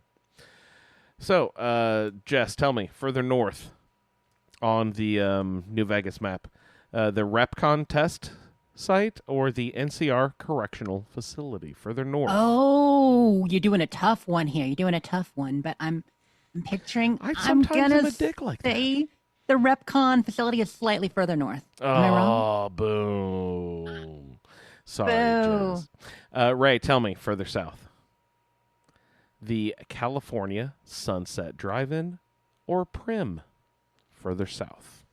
California Sunset Drive-In or Prim. Yeah, I mean that's gonna take. That's that. Not even a yardstick is too long to measure that one. That's a micrometer. It's I'm my go with ass hair, Ray. Say it. I think you're right, Ray. I think you're right. Get out your micrometer, certainly. All right, sorry. Did you say something? Because I think the drive-in is it's across the street, right? Is on the level of the sheriff's house, which is just north of Prim fast travel location. So I'm going to say Prim is further south. Ooh, I'm so sorry. You guys are terrible. He was right the first time. He was right the first time. You reasoned yourself out of it. Jess, which is further east? The Gibson Scrapyard or Novak?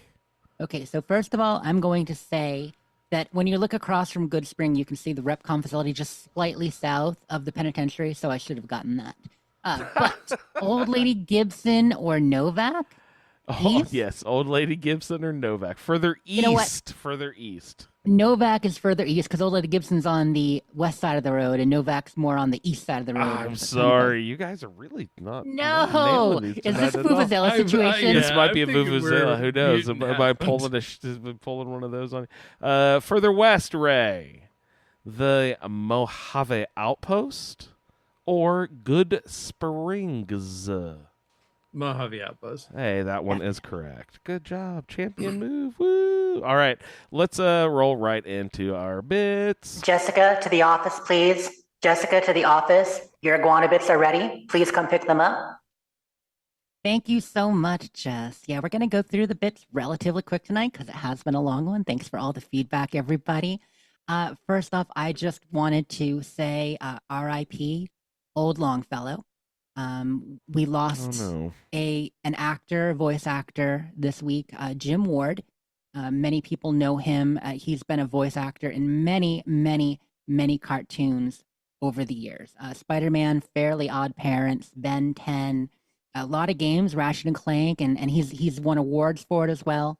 And yeah, he was the voice of Old Longfellow, or as we call him, Captain Longnut. So he has provided many humorous moments on our show, so a good hearty salute to you, sir. Absolutely. And in no small part do we love him because of that performance that he got from Jim Ward. Oh, that's great. Yes. Thank you so much for that. Hats off. There is a new sensation this holiday.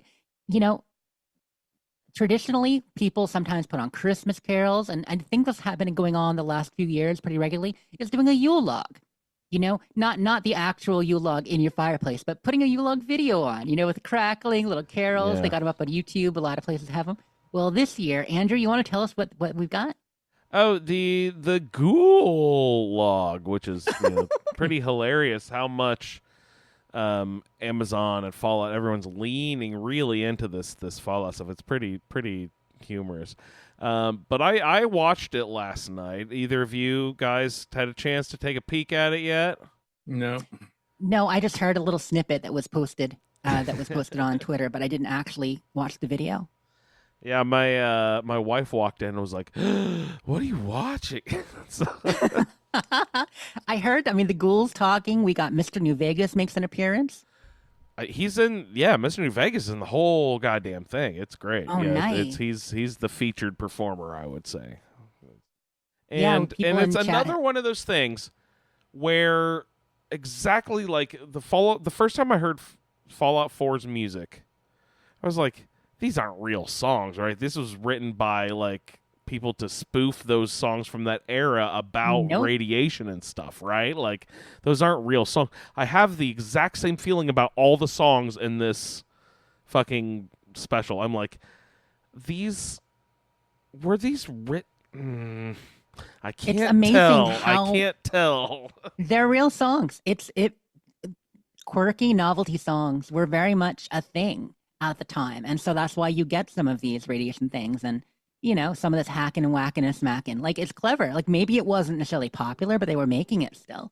And some of it really was popular. So, yeah. So there's quite a few of those in this special. You know what I mean? And I'm excited for you guys to watch it just to see what you think.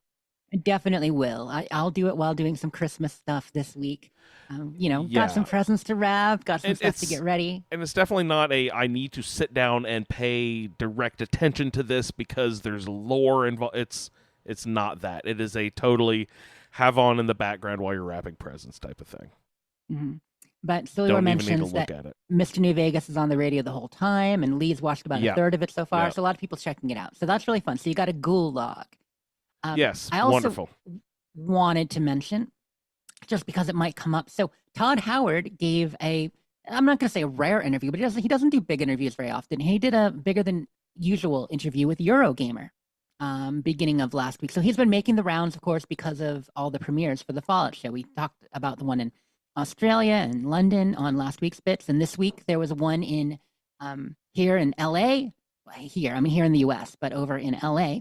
But earlier this week, he spoke with Eurogamer. And during the interview, a couple of things came up that I thought would be of interest to people. First of all, you may have seen little snippets or headlines, because often people just do the quick soundbite, when they're sharing stuff online. But he talked a little bit about the use of AI in game development, which, of course, is a very controversial topic. Microsoft is kind of pro-AI in a lot of things right now. Todd kind of came out a little bit softer on it. So if some people have seen, wait, is Todd Howard supporting AI? Not exactly, no. What he said was that in Bethesda's case and what they're doing, if they do use it, it's important to them to protect artistry and the human element. And he's staying away from generative AI. Like, he talked about how AI can be used for some programming and simplifying some tasks and is a great tool. But for artistry and art, it's important to have the human intention. And so they're not using generative AI. So if you saw a soundbite about him talking about that, that's kind of his take on it. He's not throwing AI art in the games. He does enjoy his procedural generation, and classic AI has been in Bethesda games forever, from character packages to things like Speed Tree, creating the trees and all that. So using it as a tool more along that line. So I wanted to mention. I've got an idea. They could use it for game testing. Yeah, QA AI. Yeah. And hopefully feature Ray. It's a feature. Although it's funny because you got to wonder how good AI will be at game testing. Like, it can test some things, but will it really recognize errors when they happen? And will it make its own? Will it hallucinate them? Hard to say, but I'm sure they can work on that.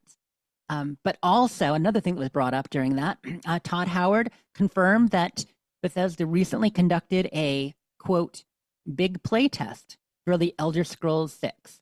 So he reiterated again that the game is still a long way off. So that's something for people to know. Elder Scrolls 6, they are working on it. You might have seen the quote go around that it's a long way off, but he mentioned they conducted a play test. It's also come up, and my general idea, my projection, as far as when I expect it, I'm an optimist, and I'm thinking 2027. I'm thinking we see it fall 2027. Fall 2028 is more likely, and that's on people's radar, but all these jokes hearing about, it'll be 2030 before we get Elder Scrolls. No, I don't think so. And Todd's saying still a long way off. He's only talking a couple years. I think we're going to get it in 27 myself. Well, and with the statue, the obelisk that created the firestorm of a Game Awards shadow drop of Elder Scrolls 6. Yeah, that was such a big mystery last week. I talked about that in the bits for last week's show, and that was a big thing. And some people said, "Oh, is it about Elder Scrolls 6?" At most, we would have gotten a reveal, but I thought it was probably too soon. Yeah, it was Divinity. It was Divinity, exactly. So let's see. Moving on, Oblivion is actually getting a physical release. So the Oblivion Remaster that came out this summer, they announced that they're doing a physical release of it too. So if you want a box copy with all the goodies and stuff like that, you can get it, which is kind of awesome. I don't remember. That one kind of fell off the cliff. What did? The Oblivion remake. Yeah, people aren't talking about it as much, but I mean, it did really well for what it was. It got a lot of player base, sold really well. They've done a couple of updates, but it is probably just going to be a code in the box. So when they do a physical release, I don't think it's been confirmed, but I'm pretty sure it's just a code in the box itself. So, but it's going to be called the Oblivion Remastered Deluxe Edition, and you can get it, put it on your shelf if you like. Fallout 76. So it's the holidays coming up, and now that the new season is out and we've all started playing and, the show is about to come out, they're going to be going on holiday break like they do. But they just published a letter from the directors of Fallout 76. They published it on social media and, of course, on Bethesda.net. This is from Bill Lacoste and Jonathan Rush. And let me just read you a little bit of it right here. Letter from the directors, 2025. Fallout 76 celebrated its 7th year anniversary this November 14th. 7 incredible years since our launch in 2018. Since then, over 23 million vault dwellers have overslept and raced out of the vault.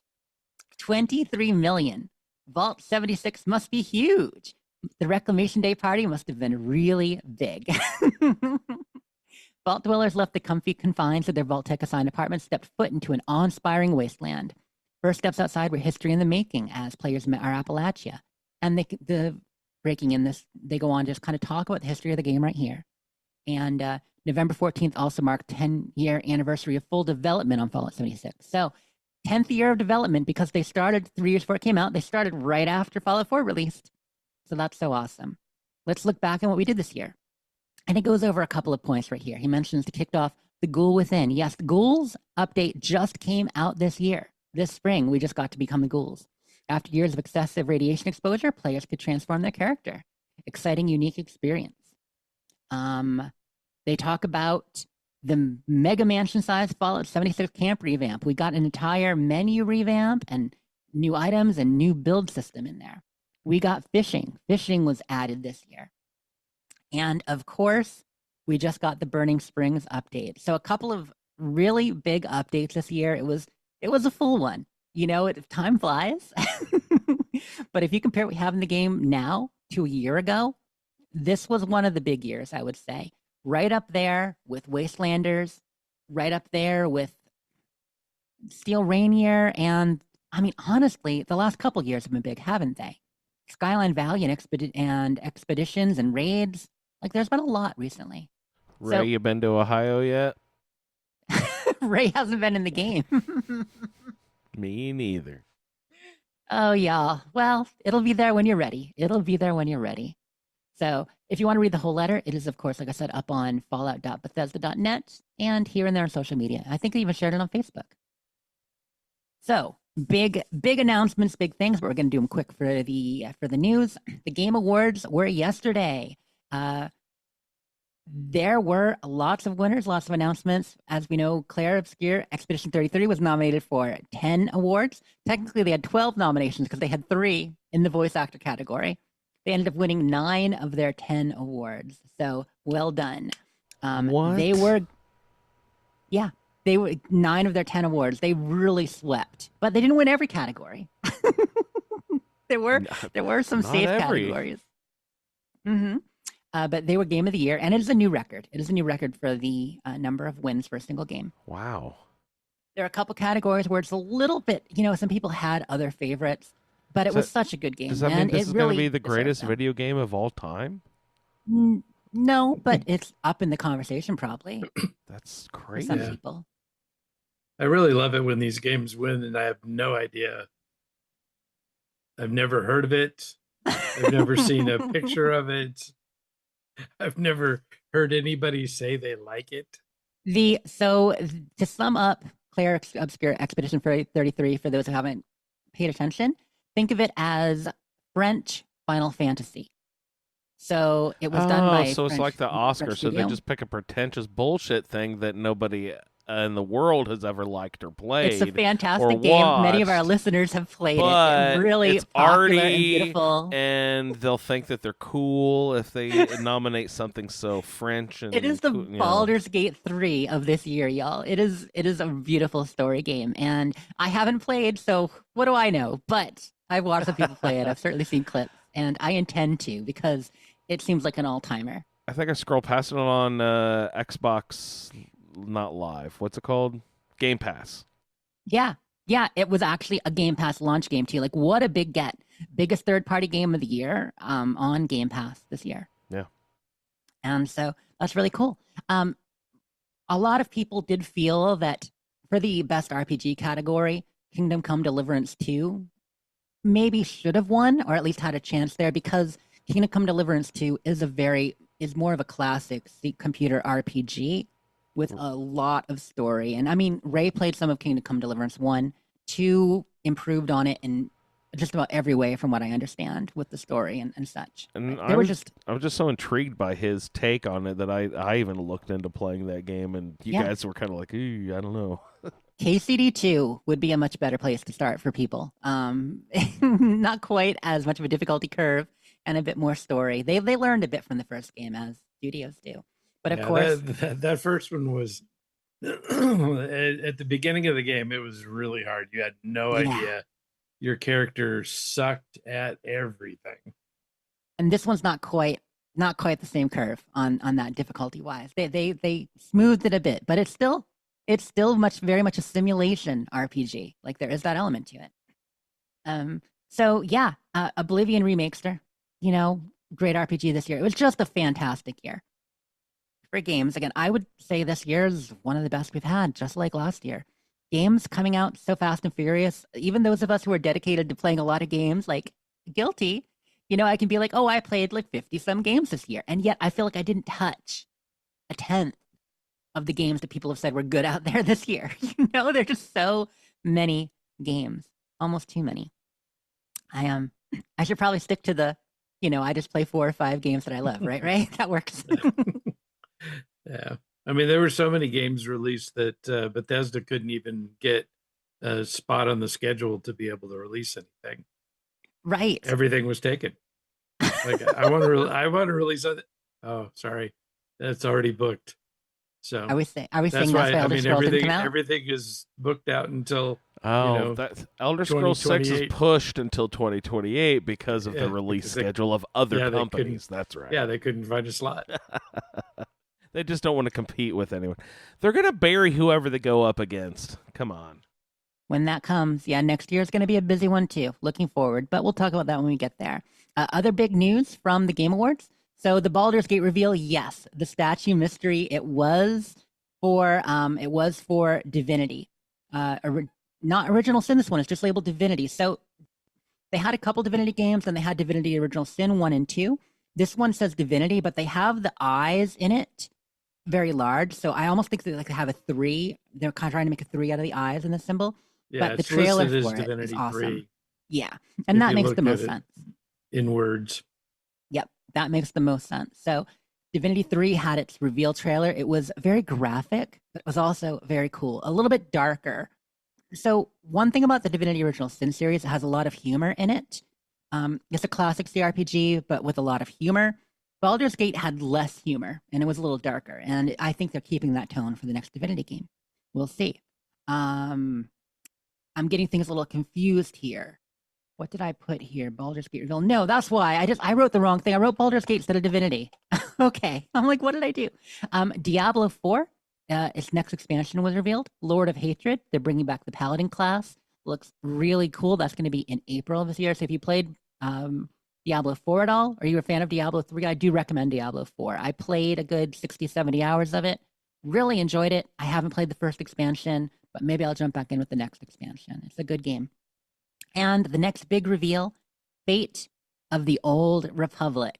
Yes, the world of KOTOR, the Old Republic, is back. Going to be a third Star Wars game in the series, helmed by none other than Casey Hudson. For those of you who don't know, Casey Hudson was a lead developer on the original Knights of the Old Republic by BioWare back in the day. Casey Hudson was also director on Mass Effect. And so he's coming back with a new studio, Fate of the Old Republic. It was revealed the studio was only put together this year. So some people are saying, oh, the game's going to be 5 years out. Why are they even teasing it? Well, I mean, ES6 was teased 7 years ago, so it happens. But Casey came out himself and said, no, we're going to have it sooner. It's not going to be 5 years. No, 4 years probably. But we'll see. So if you're fans of the Old Republic, that's going to be coming again too. Yeah, when I first saw before they revealed the name of the game, it looked like it was going to be a Mass Effect game. Right? It really had Mass Effect vibes. I mean, but Mass Effect was the spiritual successor to KOTOR, and that's what happened. They moved from Baldur's Gate to Dragon Age, and they moved from KOTOR to Mass Effect. They kind of created their own series in the genres they're already working in. And so it's good to see that vibe back.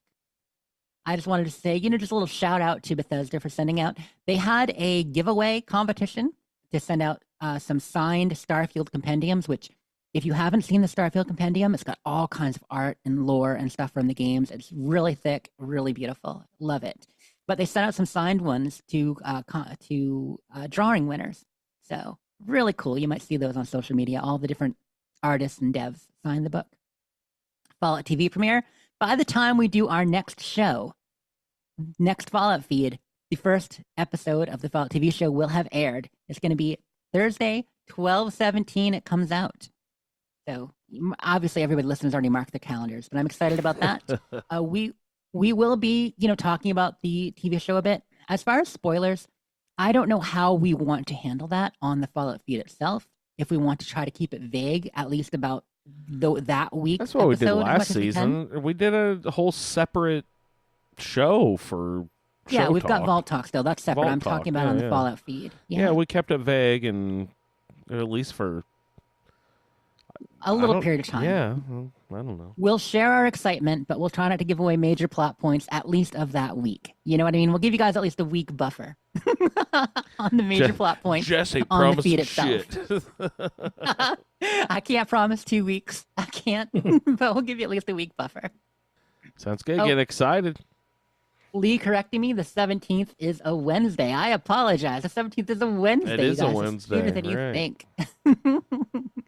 And then finally, in the bits, the merchandising continues. The world of Fallout and the IRL world of Fallout are getting closer and closer all the time because the capitalism is strong with this one. After Fallout Day, we got all kinds of merch tie-ins and stuff. I mean, we're in the big time now. We're the second biggest show on Amazon Prime with the Fallout TV show. There are new gear crossovers. We've got a new Xbox controller, a really cool-looking Pip-Boy Xbox controller in Design Labs. Yeah, it's beautiful. And Insert Coin Tees, Insert Coin brand, now has some Fallout merch. So you got Black Milk, you got Insert Coin. Elgato and Corsair PC peripherals are both doing stuff. Corsair is doing a Nuka-Cola headset, Nuka-Cola playmat, which there was previously a Nuka World playmat on the Bethesda Gear Store, but now there's a Nuka-Cola one too. Nuka-Cola keyboard, mouse, microphone, mic arm. If you want to buy the entire set of Nuka-Cola gear, Ray, did you click on this or see these prices at all? No. What would you guess if you wanted a full Nuka-Cola suite of peripherals for your PC from Elgato and Corsair? How much do you think it would be? So it's a pad, a keyboard, a mouse, a mic arm, and a microphone, and a headset. I'm gonna go with $500. Okay, that sounds like a reasonable amount. I'll go How about you? $1, Bob. $1. Well, Ray, you win because you were closest without going over, but it is over $1,000. Jesus fucking Christ! It's like 1,049 or something. I don't remember the exact amount, but yeah, I mean, it's like the headset alone is like 170. The keyboard is like 200 some. The microphone is an Elgato Wave 3, so it's like 199. Like these are all expensive peripherals, but fancy keyboards are too expensive. I mean, I know people like their nice fancy keyboards with modular keys and special switches, but I don't pay that much for a keyboard. Rando is bidding 40,000 caps and 13-liter bobbleheads. That'll work. That'll do, pig. That'll do. But yeah, there's some great Fallout tie-in merch. More coming out all the time. Lots on Prime. So it's a great time to be a Fallout fan, but it's also a very expensive time to be a Fallout fan. And that is it for the bit. That'll do, pig. Did you guys have any announcements you saw or any cool games you saw revealed at the Game Awards? We talked about a lot in Discord, of course. Myself and Jerry and Suliore and a few others jumping in and chatting about it like we do. AX Sparks Boost. Yeah, I saw that there are, 0 games announced that I'll play. Probably. I mean, there weren't any Bethesda games, right? But there were a couple good-looking RPGs. Solasta 2 was announced. Solasta 2 looks really good. I mean, all the ones I mentioned, of course, I'm excited about.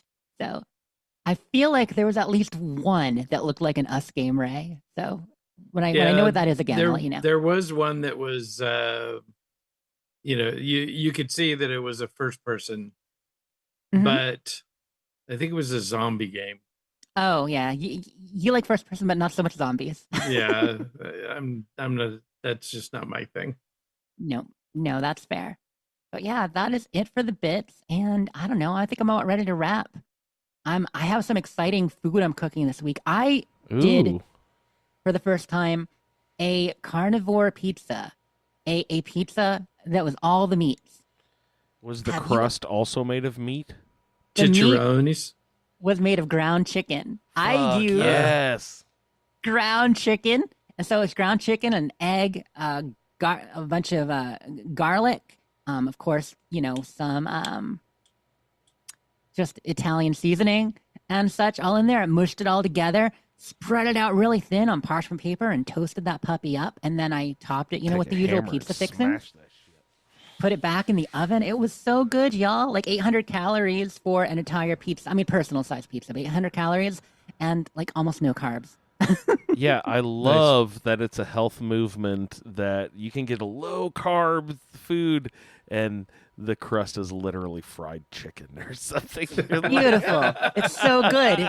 It was delicious. And yeah, I mean, it actually makes it less caloric because cheese is pretty caloric, of course. But dough can really add up. Cheese is life, bro. I know. I love cheese. I want my cheese. So I'd rather Ray is dairy free. He misses the so much cheesy goodness. Oh yeah. I got enough to make a second though, so I will take a picture for the Discord of my second pizza if it comes out good. And because I really enjoyed it. And how many Thanksgiving burritos did you see? People were making them at home and popping pictures up on the Discord and like, hey, how close am I? And you're finally, like, I don't turkey know. world domination. You need some mashed potatoes in there, and then you're getting close. She's like critiquing people's turkey burritos. It's hilarious. I was so happy to see multiple people post turkey burrito posts this year. Yeah, between Facebook and Discord and such. It's great. Thank y'all. Yeah. Fallout. I made mine with our, early November turkey. It's a good way to eat them, right? It really is. Oh yeah. Get the cran in there and everything. A little bit of everything. My mother-in-law got me some snack mix though with a lot of candy in it. It's got like M&Ms and Boston baked bean candies. those little things. Good. Yeah. And nuts. Trying to stretch that out. Yeah. I made some Xi'an cumin lamb. Xi'an. What is? Tell me about It's that. a region of China. Xi'an. It was quite yummy. Super easy to make. A little quick stir fry. I don't think I've ever had lamb in a stir fry. Yeah, it's a lot of cumin. Whole cumin seeds toasted. Is it like a curry thing? A lot of peppers. So nice and spicy. Sounds delicious. I mean, I don't really eat lamb unless I get it at a restaurant, but it sounds delicious. Yeah. Yeah, and it really could. It can be any meat. Because between the spices and the chilies, you can't taste. You it have anyway. no idea it's lamb. Your mouth is screaming at you. Open up the package and see that it was lamb, it could be anything. It's awesome. But yeah, so this week that's kind of my big things. Doing my carnivore pizza, which was really yummy. I'm doing mini quiches. Yeah. Mini quiches are good, and I'm gonna batch cook burritos this weekend too for next week. Perfect. Mm-hmm. Batch and stash. I love doing it. It's a great way to go. I cook up a bunch on Sunday, make them last a week or two. I did it with burritos, doing it with mini quiches. Do it with a bunch of things. Just freeze half of it, leave the other half out. Yeah, we always do that with soup and stuff. I actually kind of want to try cheeseburger wraps too. So I've been batch cooking burritos, but what if I batch cooked cheeseburger wraps? Yeah, dude. Creamy ground beef, but get them in there with cheeseburger fixings like mustard and ketchup and pickle. Why not? I'm sure it's delicious. I mean, it's not Thanksgiving burrito level, but it could be good. Well, it's like your McDonald's low carb without the snack bun. wraps? You get yeah, exactly. God, I haven't had a chicken snack rat in forever, but those were tasty. Snack rat. Yeah, I've had a cheeseburger wonton. Ooh. So like a pot sticker. Yeah. Fuck with yeah, that sounds cheeseburger great. fixings inside. I'd eat the shit out of that. That would explode in your mouth. With cheese, did it have mustard in it or any flavor like that, or was it barbecue? Yeah, I think it was ketchup. I don't remember mustard. Anyway, yeah, food, Fallout food, y'all. Now I want Gotta to go love get the some Fallout food, dim making everybody sum. hungry. Let's go get 2 in the morning. cheeseburger dim sum, you guys. Haven't had that in 4. So next week for quests, we are going to go up. We're going to do Ring-a-Ding. And for some of us, if you want to go a little bit further, you can move on to, Ring-a-Ding and meet Mr. House.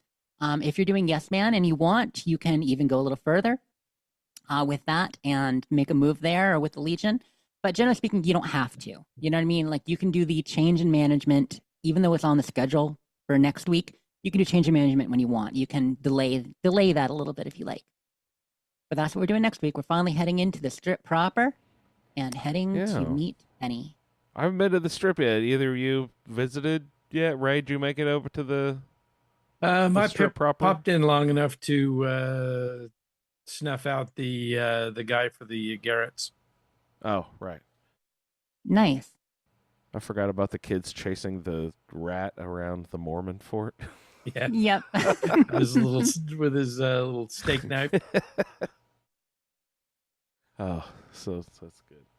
All right. Do you guys have anything else you'd like to discuss on the show this evening? All set.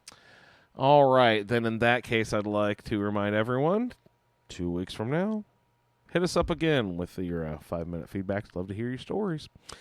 You can find Jess and all of her many projects if you go over there to @sleepisforT. Jess, thanks so much for hopping on. Thank you. And happy holidays, y'all. Happy holidays.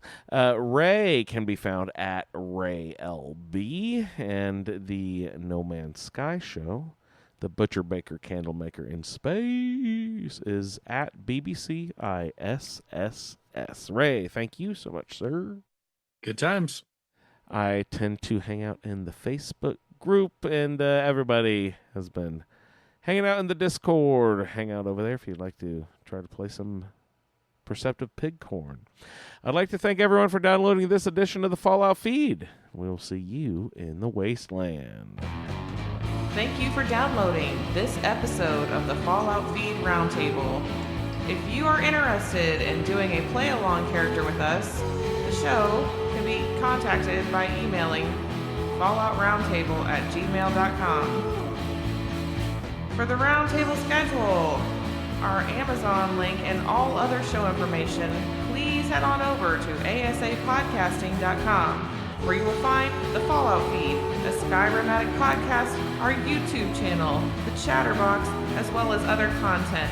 Once again, thank you for downloading, and we'll see you in the Wasteland. I like Davison. I don't like any of the rest of them. Well, the rest of them are trying to kill you. She goes up to the graveyard where apparently she had been buried. You're going to take a double, and I'm going to go take care of these ghouls. But the wasteland also gives. There's a dead body and a threatening note. That would explode in your mouth.